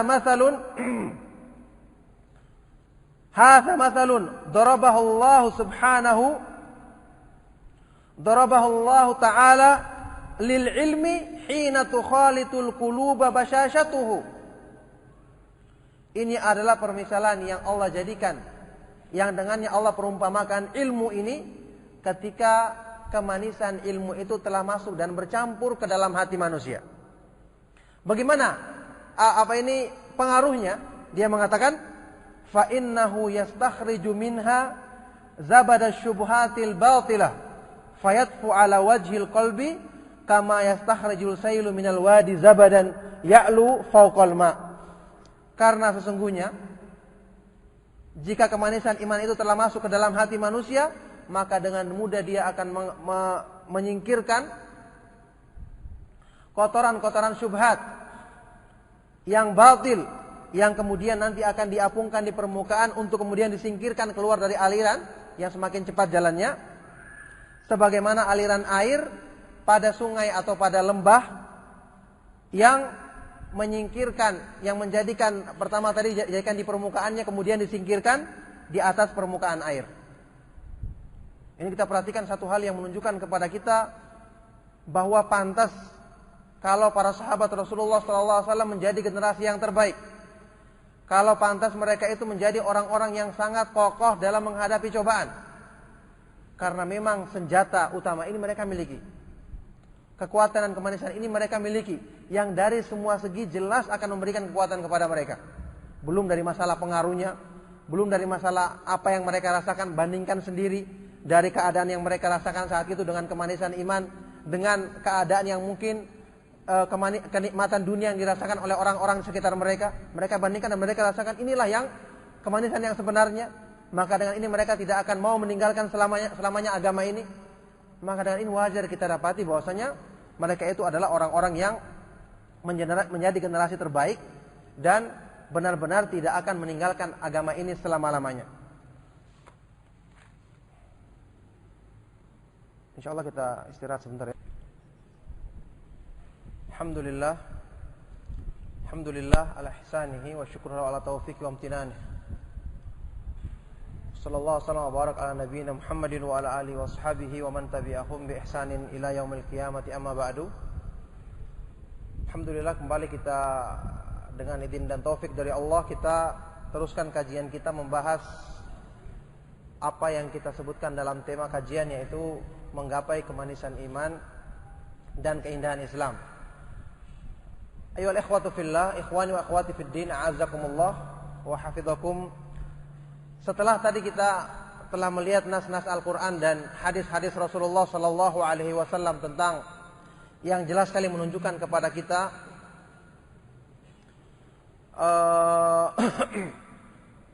yang menunjukkan kepada kita bahwasanya hakikat daripada iman itu manis. Orang yang berpegang teguh kepada agama Allah Subhanahu wa taala, maka pasti dia akan merasakan kenikmatan hidup di dunia, terlebih-lebih di akhirat nanti. Sekarang kalau mungkin kita dapati dari sebagian ayat-ayat Al-Qur'an maupun hadis Rasulullah sallallahu alaihi wasallam yang mengesankan atau yang kemungkinan dianggap oleh sebagian orang bertentangan dengan keterangan yang kita sampaikan tadi. Misalnya tentang ayat-ayat yang berisi keterangan bahwasanya orang yang beriman itu mesti diuji dalam kehidupan di dunia. Demikian pula hadis-hadis Rasulullah sallallahu alaihi wasallam yang menunjukkan akan masalah ini. Bagaimana cara menundukkan kenyataan tersebut? Misalnya hadis yang ma'ruf kita ketahui, sabda Rasulullah sallallahu alaihi wasallam, "Asyaddun nasi bala'an al-anbiya'u tsumma al-amsalu fal-amsal, yubtala ar-rajulu 'ala hasabi dinihi, fa in kana fi dinihi salabatan ishtadda bala'uhu, wa in kana fi dinihi riqqatan ubtuli 'ala hasabi dinihi, fama yabrahul bala'u bil 'abdi hatta yatrukahu yamshi 'alal ardi ma 'alaihi min khati'ah." Orang yang paling besar cobaannya di dunia ini adalah para nabi, kemudian orang-orang yang setelah mereka dan orang-orang yang setelah mereka. Yubtala ar-rajulu 'ala hasabi dinihi, masing-masing orang akan diuji sesuai dengan kekuatan imannya. Masing-masing orang akan diberikan cobaan-cobaan sesuai dengan kekuatan agamanya. Kalau imannya atau agamanya itu kuat, maka cobaannya pun akan besar. Dan kalau agamanya itu lemah, maka dia pun akan diberikan cobaan-cobaan yang ringan sesuai dengan kelemahan agamanya. Fama yabrahul bala'u bil 'abdi, maka senantiasa cobaan itu menimpa seorang hamba sampai nanti Allah biarkan dia berjalan di muka bumi ini dalam keadaan tidak punya dosa sama sekali. Artinya diampuni dosa-dosanya. Bagaimana cara kita menundukkan nas-nas tersebut? Dengan pembahasan yang sudah kita bawakan tadi, yang seolah-olah sepintas kelihatannya bertentangan. Kalau dikatakan hidupnya itu nikmat, kenapa harus ada cobaan-cobaan? Maka jawabannya, kalau kita perhatikan dari keterangan yang dibawakan oleh para ulama tentang hikmah daripada cobaan, dan termasuk yang kami anjurkan untuk dibaca dan direnungkan dalam hikmah cobaan ini, yang kalau kita lihat manfaatnya sangat besar sekali, yang justru hikmahnya kembali kebaikan kepada kita, yaitu kita merujuk kepada misalnya kitab Ibnu Qayyim di bab-bab terakhir dari kitab beliau, Ighatsatul Lahfan min Masyayidi Syaitan. Kalau kita perhatikan hikmah-hikmah dari cobaan ini, kita dapati semua itu justru untuk memudahkan kaum muslimin atau orang-orang yang beriman mencapai apa yang kita terangkan tadi. Justru cobaan-cobaan inilah yang dengannya seseorang itu mampu mencapai kemanisan iman. Karena misalnya di antara hikmah cobaan untuk menghapuskan dosa-dosa. Seperti yang disebutkan dalam hadis tadi, wa ma yabrahul bala'u bil 'abdi hatta yatrukahu yamshi 'alal ardi ma 'alaihi min khati'ah. Senantiasa cobaan itu menimpa seorang hamba sampai nanti Allah biarkan dia berjalan di muka bumi ini dalam keadaan tidak mempunyai dosa sama sekali. Artinya, jika dosanya terampun, otomatis artinya hatinya bersih. Sehingga dengan itu iman akan mudah masuk ke dalam hatinya, dan dengan itulah dia akan merasakan kesempurnaan dan kemanisan iman. Oleh karena itu, dalam sebuah asar yang dibawakan juga oleh Ibnu Qayyim dalam kitab beliau Al-Fawaid, di zamannya Umar ibn al-Khattab radhiyallahu anhu, pernah ada orang yang bertanya kepada beliau. Pernah ada orang yang bertanya kepada Umar ibn al-Khattab dengan dia mengatakan, "Wahai Amirul Mukminin, manakah yang lebih baik antara dua orang berikut ini?" Orang yang pertama, orang yang semasa hidupnya itu dalam menjalankan agama seolah-olah tidak pernah ada tarikan atau godaan dari nafsunya untuk berpaling. Lurus-lurus saja begitu. Adapun orang yang kedua,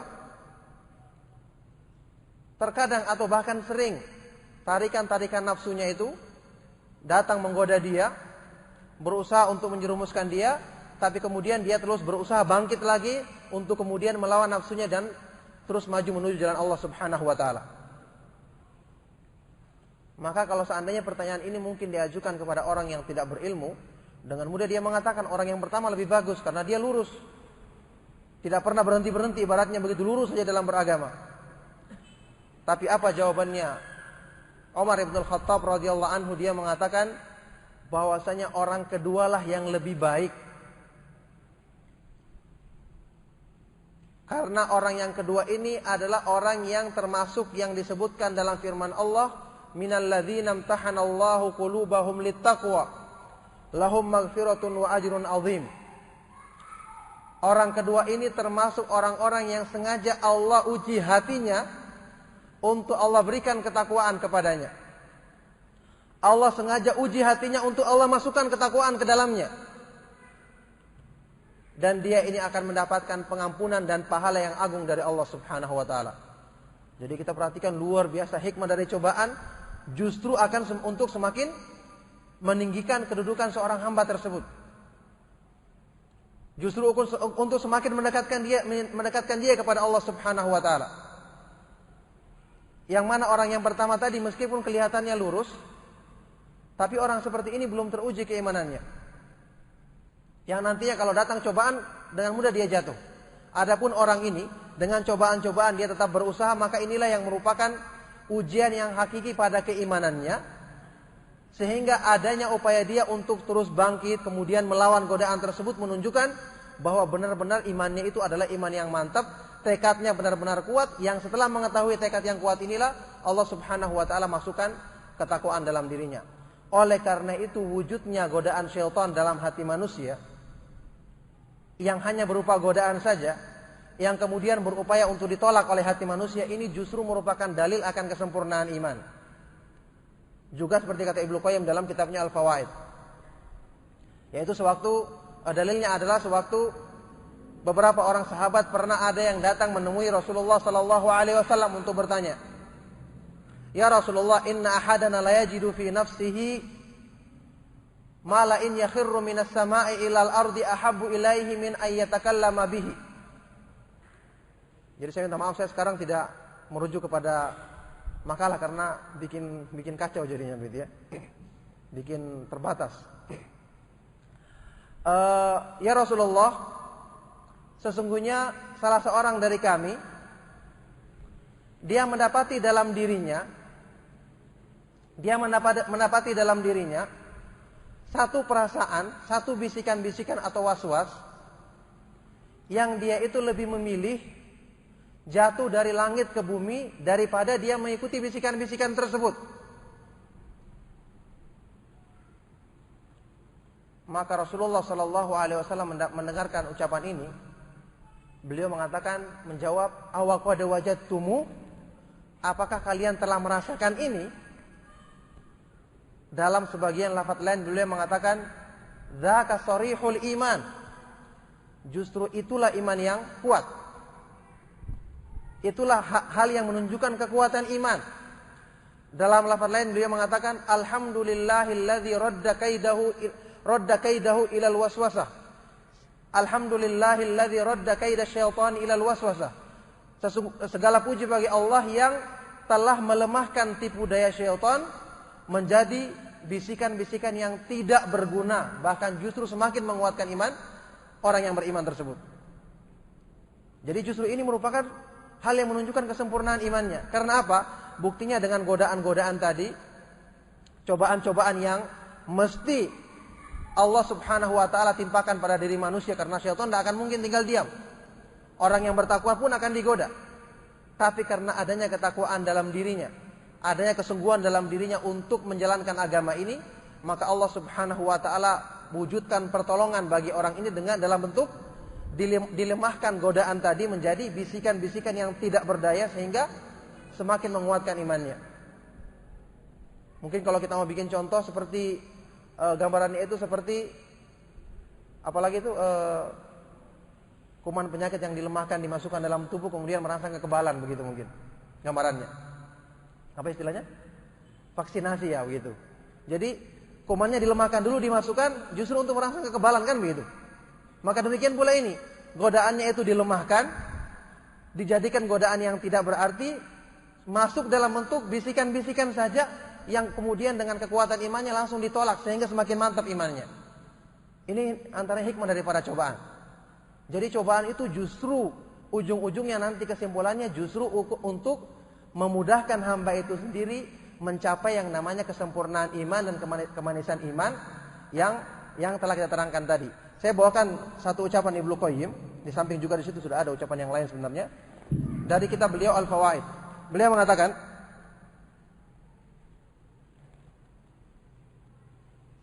"Innama yajidul masyaqqata fi tarkil ma'lufati wal awaidi man tarakaha li ghairillah."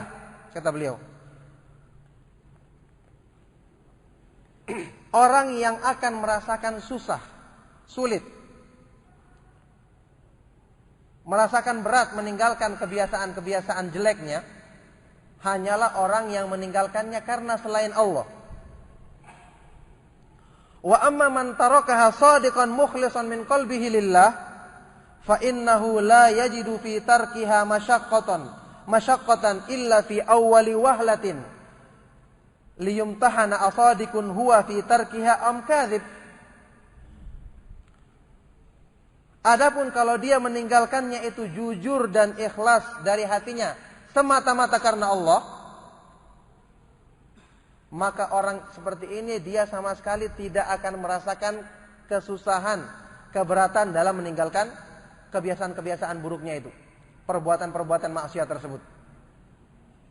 Kecuali, kata beliau, awwali wahlah, pada awal-awal pertama kali saja. Memang Allah Subhanahu wa taala sengaja jadikan cobaan tersebut itu ada tujuannya untuk imtihan, menguji siapa di antara mereka yang sungguh-sungguh dan siapa yang berdusta. Karena kalau semua misalnya dijadikan jalan agama ini dari awal sudah lurus-lurus saja tanpa perlu ada ujian, artinya nanti orang-orang munafik pun akan masuk. Orang-orang yang punya kepentingan dalam agama pun, ingin membenarkan hawa nafsunya pun akan masuk dalam agama. Diberikan ujian untuk awalnya saja untuk menguji siapa yang sungguh-sungguh, siapa yang benar-benar ingin berpegang dan siapa yang dusta. Fa in sabara ala tilkal masyaqqati qalilan istahalat ladzatan. Kalau dia mau bersabar sebentar sedikit saja atas kesulitan-kesulitan dan cobaan-cobaan tersebut, maka semuanya nanti serta-merta akan berganti dengan kenikmatan dan kelezatan. Jadi sekali lagi, cobaan itu justru merupakan jalan untuk mencapai kenikmatan dan kemanisan iman seperti yang sudah kita terangkan dalam ayat-ayat Al-Quran dan hadis-hadis Rasulullah Sallallahu Alaihi Wasallam serta keterangan dari para salafus saleh yang sudah kita nukilkan tadi. Ini permasalahan pertama sehubungan dengan pembahasan ini. Kemudian juga masalah berikutnya juga saya cantumkan dalam pembahasan kita di sini, satu pertanyaan yang otomatis timbul setelah kita membahas masalah ini. Satu pertanyaan yang timbul setelah kita membahas masalah ini, yaitu mengapa kebanyakan kita belum bisa merasakan kemanisan tersebut? Padahal kita semua sudah alhamdulillah ngaji salaf semua, ngaji pemahaman salaf semua. Amalan-amalan Islam juga sudah kita laksanakan. Ilmu-ilmu juga alhamdulillah sudah kita baca dan sudah berusaha untuk kita pelajari. Tapi kenapa sampai saat ini kita belum bisa mendapati hakikat kemanisan iman tersebut, kelezatan dalam beribadah tersebut? Masih banyak di antara kita yang jelas-jelas mendapati dirinya kesulitan kalau untuk misalnya berpegang kepada agama. Bagaimana misalnya dia kerja harus meninggalkan riba, tidak boleh melakukan pelanggaran-pelanggaran berat, karena nanti hasilnya pas-pasan begitu. Ini baru dalam masalah kerja, apalagi masalah ibadah. Siapa yang benar-benar sudah bisa merasakan misalnya nikmatnya seperti sholat malam? Kebanyakan kita kalaupun kita mau mengamalkannya dalam keadaan ngantuk atau malas-malasan.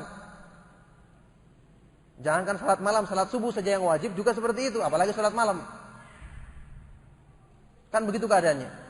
Jadi kalau benar-benar iman itu indah, iman itu manis, kehidupan berislam itu, ajaran Islam itu diturunkan untuk kebahagiaan hidup bagi manusia, maka mengapa kita belum bisa benar-benar mendapati kebahagiaan ketika mengamalkan ajaran Islam ini? Ini merupakan satu pertanyaan yang perlu terjawab dalam hal ini. Maka sebagaimana yang sudah saya lontarkan pertanyaan ini kepada antum untuk menyimpulkannya, dan mungkin antum sudah baca dan sudah bisa menyimpulkannya. Saya ingin kesimpulan saja dari jawabannya supaya saya memahami apakah benar-benar antum paham atau kurang paham dalam penjelasan tadi. Ada yang mau menjawab nggak? Nanti kalau ada yang menjawab, saya kasih hadiah 2 buah kutip. 2 buah kutip ya, kitab kecil gitu ya. Tapi asal jawabannya benar ya, begitu maksudnya. Jadi siapa yang mau nyoba? Kalau salat tidak dipungut bayaran. Fadhal.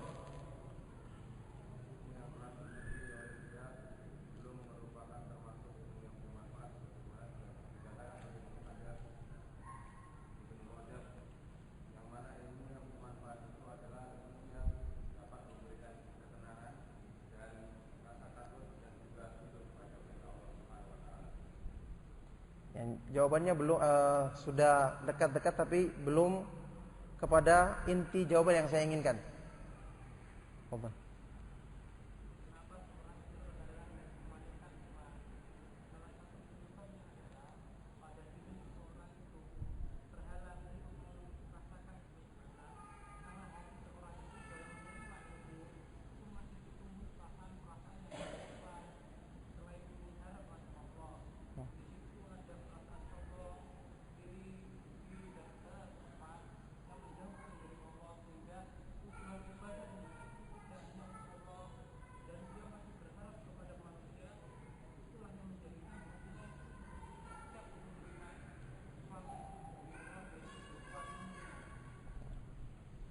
Juga jawabannya sudah lebih dekat lagi tapi belum sampai.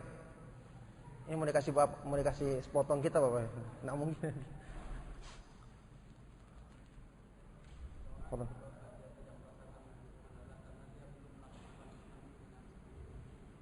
Belum melaksanakan Islam dengan sepenuhnya. Dia juga belum sampai ke sasaran. Ada yang lain satu lagi.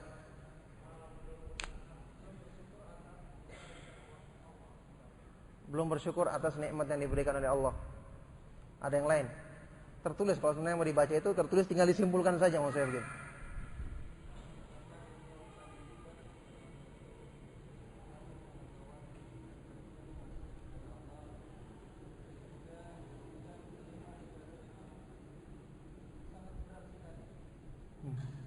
Ini belum sampai kepada kesimpulan. Betul.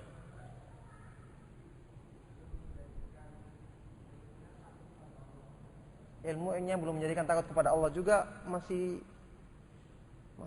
muter-muter, belum nyampe ke Solo. Fadhal.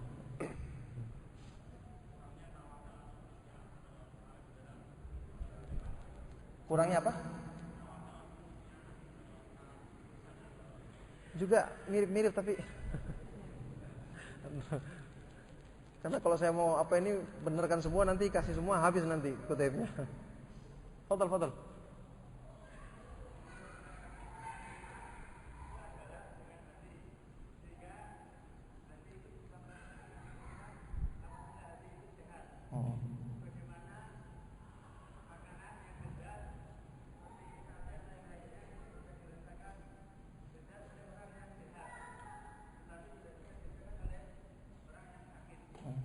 Itu jawaban yang saya inginkan. Berarti beliau imam pernah membaca atau sudah pernah mendengar jawabannya. Enggak, ya jelas maksudnya ilmu kan didengarkan atau dibaca begitu. Maksudnya mendengarkan dari siapa saja atau jelas. Jadi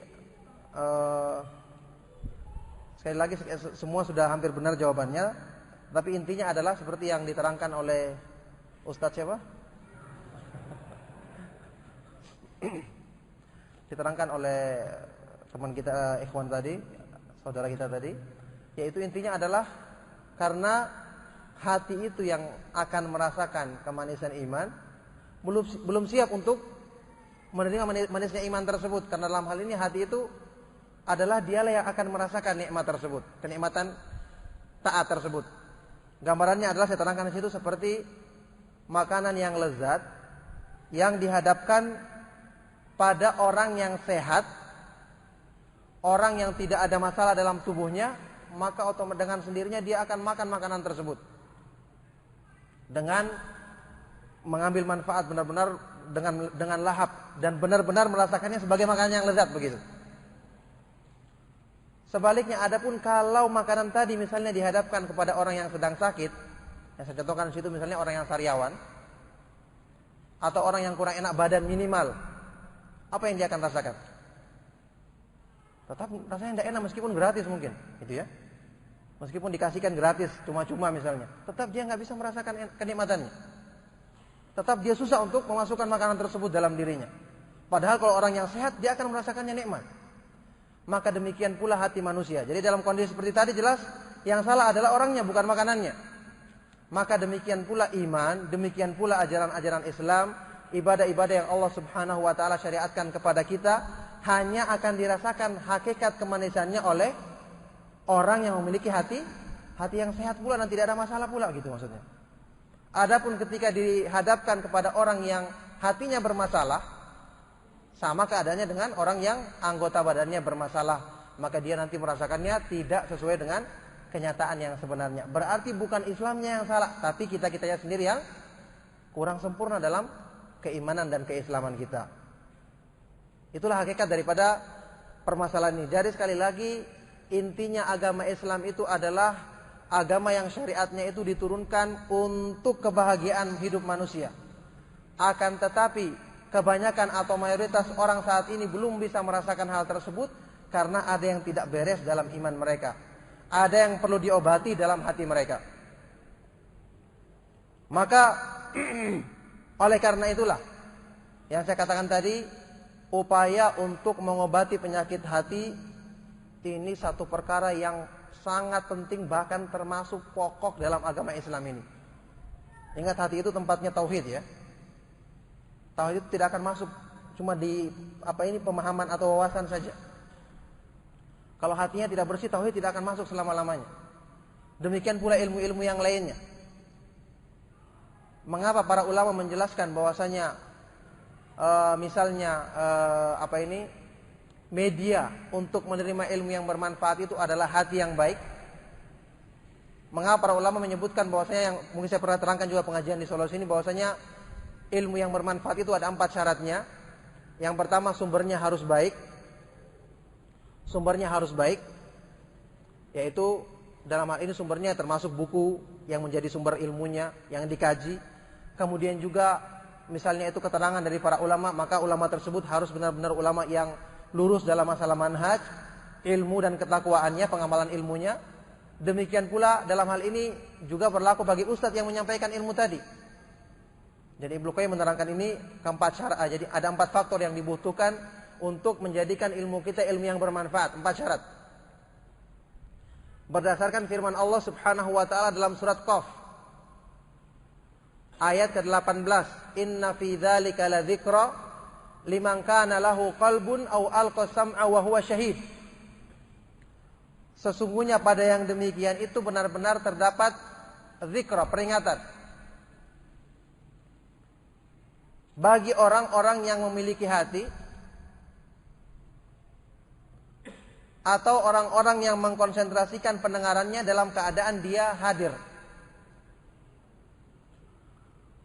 Syarat yang pertama yang ditunjukkan dalam di awal ayat ini, inna fi dzalika ladzikra.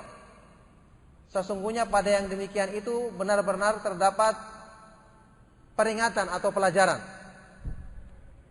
Ini menunjukkan, kata beliau, isyarat. Jadi ayat ini ya, ringkas tapi padat maknanya. Benar-benar sempurna Allah Subhanahu wa taala jelaskan bagaimana syarat mengambil manfaat dari ilmu yang kita pelajari. Ilmunya sudah ada, tapi bagaimana ingin kita manfaatkan ilmu tersebut. Ingin kita jadikan berpengaruh dalam diri kita, begitu. Syarat yang pertama yaitu ditujukan di awal ayat tadi, yaitu yang beliau istilahkan, Ibnu Qayyim istilahkan dengan istilah al-mu'athir. Sumber pengaruh. Sumber pengaruhnya harus baik. kitabnya yang dikaji harus kitab yang baik, ulamanya yang menulis harus ulama yang benar-benar kokoh dalam masalah manhaj, ilmu dan pengamalannya.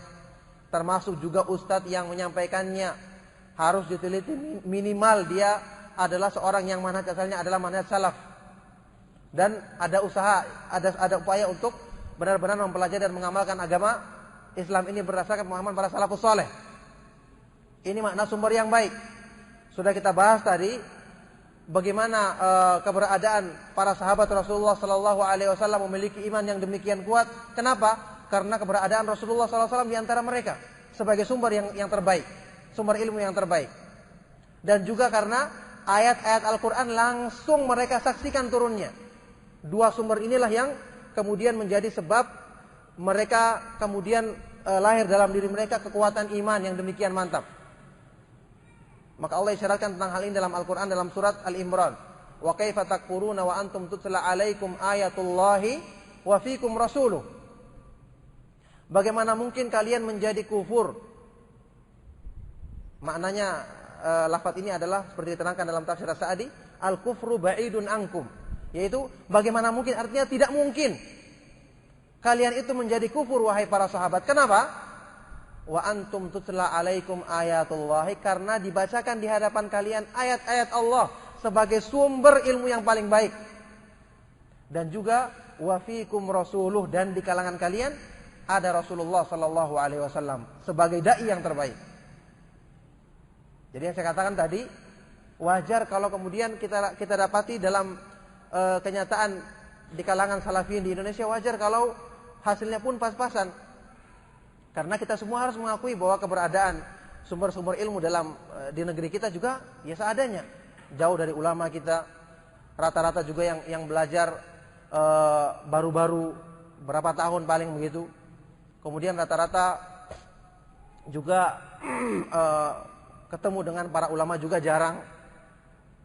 Yang mana kita saksikan setelah alhamdulillah para ulama mulai berdatangan ke Indonesia, kita rasakan banyak pengaruh baik yang terjadi. Ini menunjukkan bahwasanya benar-benar sumber yang baik itu seperti itu. Antum kalau baca misalnya keterangan dari Syekh Abdul Muhsin dalam muqaddimah kitab beliau Rifqan Ahlus Sunnah, beliau menyebutkan apa sebabnya terjadi perpecahan di kalangan salafiyin misalnya, yang sudah kita ketahui ini merupakan akibatnya apa, ini kerusakan yang sangat besar.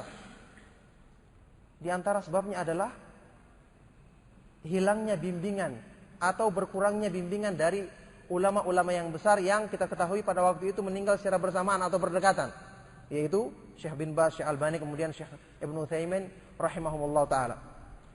Ini sebabnya seperti itu, karena keberadaan mereka sebagai pembimbing yang baik jelas dengan taufik dari Allah Subhanahu wa taala akan memperkecil kerusakan. Setelah mereka mati, bimbingan-bimbingan tersebut berkurang, meskipun jelas masih banyak ulama-ulama Ahlus Sunnah yang lainnya.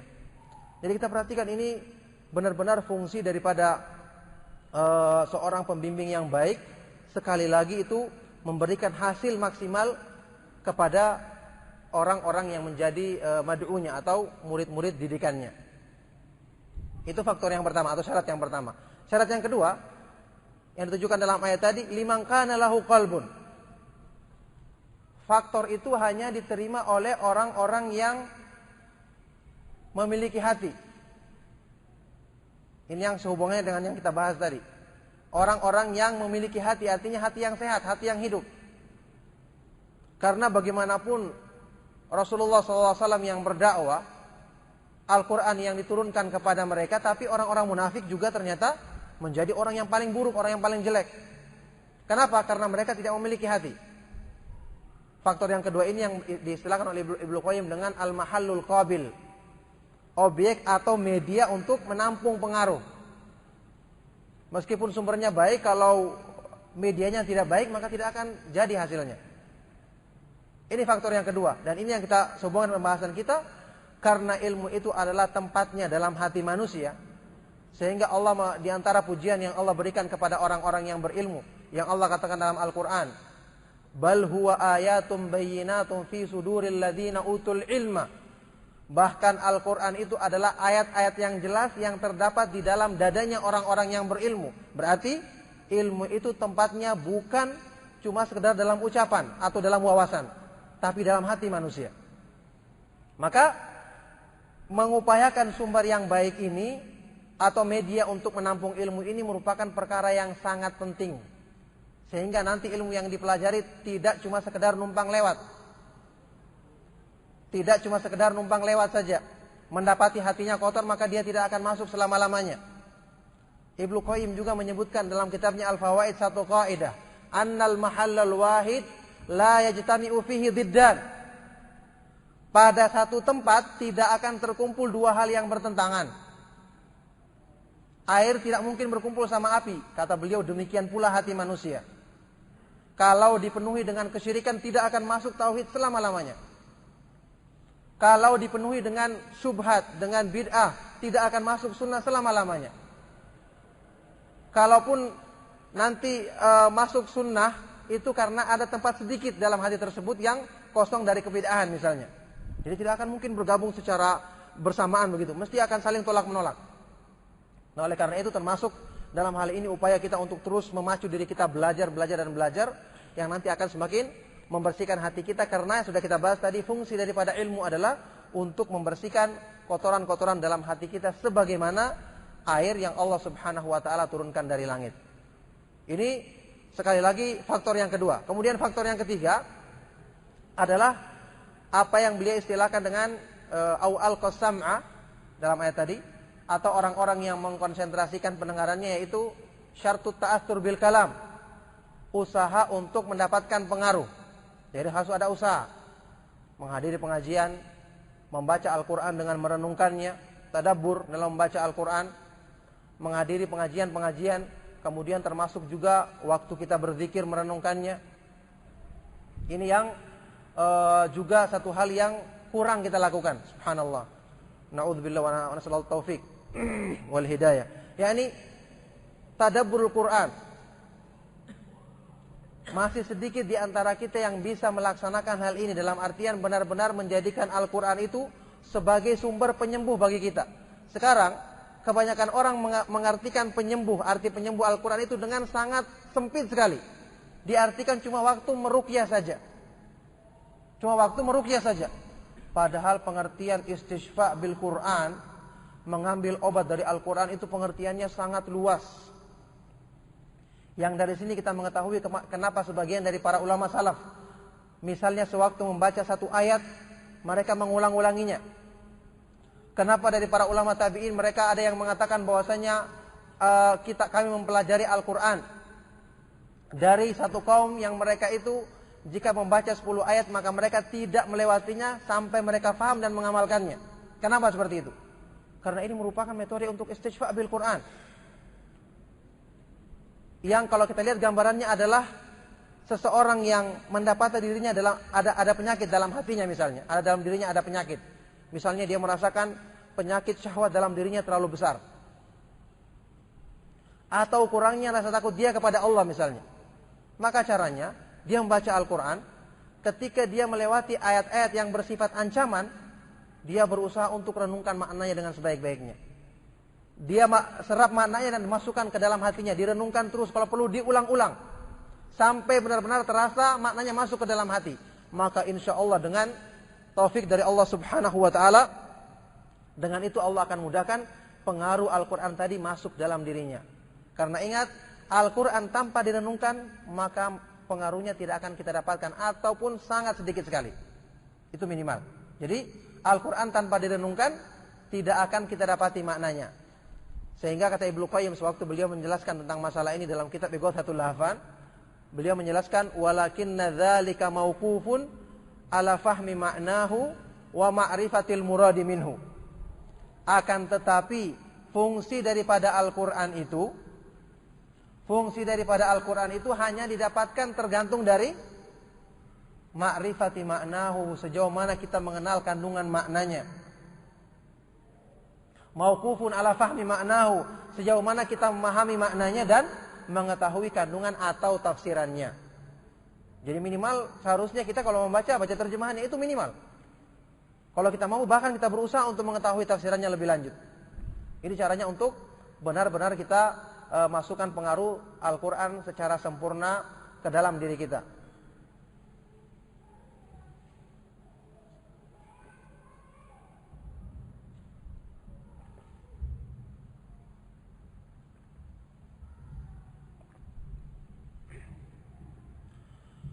Kemudian syarat yang keempat tadi, wa huwa syahid, dalam keadaan dia hadir, artinya adalah yang diistilahkan oleh Ibnu Qayyim dengan intifaul mawani', menghilangkan penghalang-penghalang yang bisa menghalangi masuknya ilmu itu. Artinya waktu membaca Al-Quran ya berusaha untuk konsentrasi. Demikian waktu menghadiri majelis ilmu berusaha untuk memahami ilmu tersebut dengan sebaik-baiknya agar kemudian mudah untuk dipahami dan dimasukkan ke dalam hati kita. Jadi ini syarat atau 4 faktor yang dibutuhkan untuk seseorang itu menjadikan ilmu yang dipelajarinya sebagai ilmu yang bermanfaat. Jadi kita perhatikan di sini nanti tadi ada syarat yang kedua, yaitu yang dinamakan dengan mahallul qabil. Dalam hal ini adalah hati manusia. Yang kemudian secara kesimpulan saya terangkan di makalah itu secara ringkas juga dari keterangan Ibnu Qayyim, ada 3 macam terapi yang harus diterapkan, yang harus kita terapkan dengan sungguh-sungguh kepada Allah untuk dalam upaya untuk membersihkan atau mengobati penyakit-penyakit hati kita. Untuk mengupayakan agar bisa kita merasakan manisnya iman, yang saya katakan tadi kita harus membersihkan hati dulu. Maka caranya untuk menerapkan atau untuk mengusahakan hal tersebut adalah dengan 3 macam terapi yang saya sebutkan di situ. Ya subhanallah, kata Ibnu Qayyim, ketiga terapi inilah yang juga diterapkan oleh dokter ketika mengobati penyakit badan manusia. Terapi yang pertama atau macam pengobatan yang pertama, yang beliau istilahkan dengan hifdzul quwwah, menjaga kekuatan atau menjaga kondisi. Orang yang sakit bagaimanapun lemahnya dia, mestinya dia masih punya kekuatan yang tersisa. Maka ini harus dijaga. Harus dijaga, bahkan kalau bisa ditingkatkan, begitu. Harus dijaga kalau bisa, bahkan ditingkatkan. Demikian pula hati manusia. Hatinya orang yang beriman meskipun dia kotor, tetap masih ada kekuatan, tetap masih ada kehidupan meskipun sedikit. Maka kekuatan ini perlu dijaga sebagai modal nanti untuk melawan penyakit dalam hati tersebut. Bahkan perlu ditambah lagi kekuatannya. Bagaimana cara menambah kekuatan? Yang saya katakan tadi adalah diisi dengan ilmu yang bermanfaat, diisi dengan Al-Quran yang berusaha untuk dibaca dengan merenungkan kandungan maknanya, dengan banyak berzikir kepada Allah Subhanahu wa taala, menghadiri majelis-majelis ilmu dan mendengarkan ilmu yang bermanfaat, utamanya ilmu tentang tauhid dan sunnah Rasulullah sallallahu alaihi wasallam. Karena antum perlu ingat bahwasanya Al-Qur'an dan sunnah itu adalah sumber kekuatan yang sebenarnya, sumber kekuatan yang hakiki, yang mampu untuk membimbing orang yang benar-benar mengikutinya kepada kebaikan. Sehingga Allah Subhanahu wa taala kita dapati mensifati hujjah atau dalil-dalil itu dengan kata-kata sultan dalam Al-Qur'an. Kata-kata sultan. Sultan itu artinya kalau kita artikan bebas, penguasa. Pemerintah misalnya dikatakan sultan. Kenapa dikatakan sultan? Karena pemerintah memiliki kekuatan dan kekuasaan untuk memaksa orang atau memaksa orang agar mengikuti apa yang mereka tentukan misalnya begitu. Maka demikian disifati dalil. Dalil dikatakan sebagai sultan, kata Ibnu Abbas, kullu sultanin fil Qur'ani fahuwa hujjah. Kullu sultanin fil Qur'ani fahuwa hujjah. Semua sultan, kata-kata sultan yang Allah sebutkan dalam Al-Qur'an artinya adalah hujjah, dalil-dalil dari Al-Qur'an dan sunnah.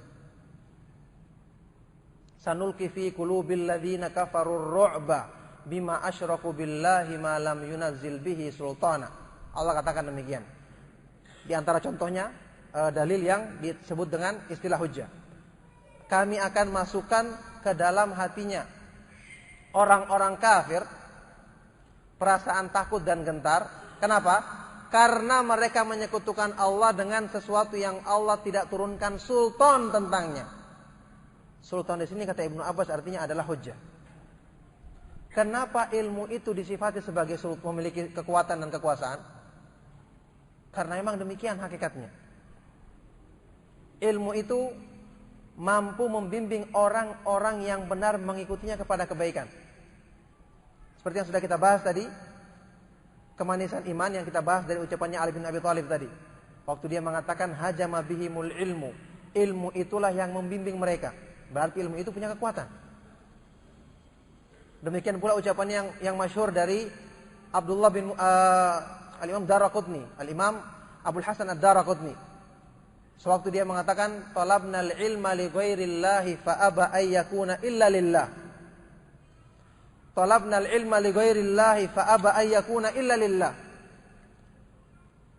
Kami dulu awal-awalnya, kata beliau, awal-awal talabul ilmi, maka kami menuntut ilmu itu bukan karena Allah. Artinya niatnya belum maksimal.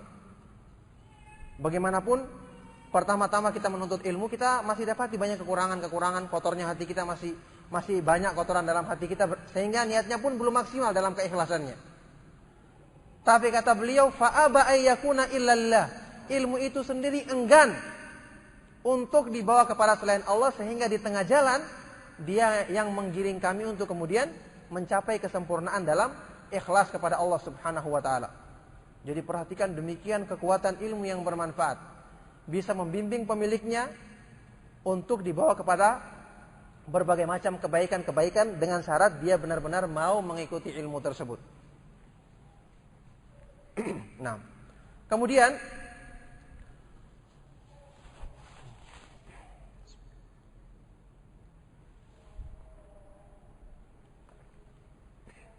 jadi yang pertama itu hifdzul quwwah, menjaga kekuatan, meningkatkan kekuatan hati. Macam pengobatan yang kedua adalah al-himyatu minal mu'dhi,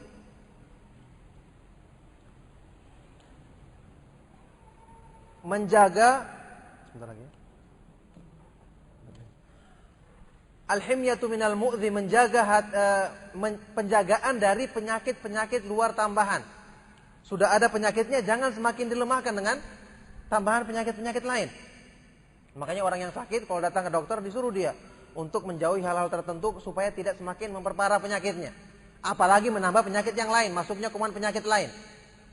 Demikian pula hati manusia harus dijaga dari hal-hal yang semakin menambah kekotorannya, yaitu dihindarkan dari perbuatan maksiat dan sebab-sebab yang bisa membawa kepadanya.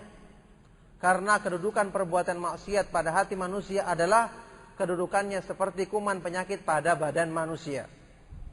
Semakin dilakukan maksiat tersebut, wal'iyadzubillah, akan semakin melemahkan dan menambah parah penyakit hati itu sendiri. Itu pengobatan yang kedua. Kemudian yang ketiga, istifragul mawadil fasidah. Istifragul mawadil fasidah, membinasakan atau menghilangkan bekas-bekas noda-noda jelek, pengaruh-pengaruh jelek dari unsur-unsur yang merusak. Menghilangkan bekas-bekas pengaruh jelek dari dosa-dosa yang pernah diperbuat. Noda-noda hitam dalam hati karena akibat dari dosa-dosa yang diperbuat dalam masalah ini. Bagaimana caranya? Dalam hubungannya dengan hati manusia adalah dengan tobat dan istighfar. Dengan tobat dan istighfar, dalam hal ini artinya adalah tobat yang nasuh, tobat yang sebenarnya, tobat yang sungguh-sungguh, dan ikhlas karena Allah. Karena tobat yang sebenarnya ini dengan taufik dari Allah Subhanahu wa taala mampu untuk sama sekali menghilangkan semua kejelekan-kejelekan dalam hati untuk kemudian bersih setelah itu. Karena Allah Subhanahu wa taala, karena Rasulullah SAW bersabda dalam sebuah hadis yang hasan, riwayat Ibnu Majah, dalam sabda beliau, at-taibu minadz-dzanbi kaman la dzanba lahu. Orang yang telah bertobat dari perbuatan dosanya adalah seperti orang yang tidak pernah berbuat dosa sama sekali. Maka kalau tiga terapi ini atau tiga macam pengobatan ini diterapkan secara bersamaan, dengan sungguh-sungguh kita lakukan, maka dengan sendirinya akan memudahkan kita kemudian untuk sembuh penyakit hati kita. Maka setelah itu siap dia untuk menerima masuknya ilmu yang bermanfaat, yang nanti akan membawa dia kepada yang namanya kesempurnaan iman, merasakan kebahagiaan yang hakiki dengan berpegang teguh kepada agama Islam ini. Maka oleh karena itu memang kalau sepintas kita masih merasakan penyakit tadi, susah atau masih berat dalam menjalankan agama ini, belum merasakan kenikmatan ketika beribadah, maka sabar. Lakukan upaya-upaya tadi, yang mana penderitaan tersebut cuma sebentar saja. Kata Ibnu Qayyim tadi, innama yakunu fi awwali wahlah. Cobaan-cobaan tersebut atau kesulitan-kesulitan tersebut cuma pertama kali aja dirasakan. Awal-awal seorang menempuh jalan saja dirasakannya. Bagaimanapun orang yang sakit, supaya nanti dia bisa merasakan makanan yang nikmat itu benar-benar nikmat, harus disembuhkan dulu penyakitnya. Dia harus minum obat yang pahit dulu. Makanan yang lezat tadi meskipun tidak suka harus dipaksa dulu untuk dimakan, supaya dia nanti sembuh, supaya dia kembali kesehatannya. Maka dalam proses penyembuhan tadi, seseorang itu perlu bersabar agar kemudian setelah Allah Subhanahu wa taala mengetahui kesungguhan dalam dirinya, barulah diberikan kemudahan untuk mendapatkan hidayah agar sembuh penyakitnya. Baru setelah itu dia akan merasakan kesempurnaan iman tersebut sesuai dengan yang Allah Subhanahu wa taala gambarkan tentang agama Islam ini. Maka demikian apa yang bisa kami sampaikan sesuai dengan makalah yang kami buatkan pada kesempatan hari ini. Semoga sekali lagi apa yang kami sampaikan tadi bisa bermanfaat bagi kita semua, utamanya kepada diri saya sendiri, karena saya sendiri termasuk orang yang paling butuh kepada nasihat tadi dibandingkan antum semua. Mudah-mudahan Allah Subhanahu wa taala memberikan manfaat kepada kita semua, dan minta maaf kalau banyak kekurangannya. Razaqanallahu wa iyyakum ilman nafi'an wa amalan shalihan. Sallallahu wasallam wa barak ala nabiyyina Muhammadin wa ala alihi wa ashabihi wa man tabi'ahum bi ihsan ila yaumil qiyamah.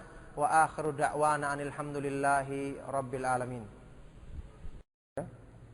Sampai jam 11 kurang seperempat.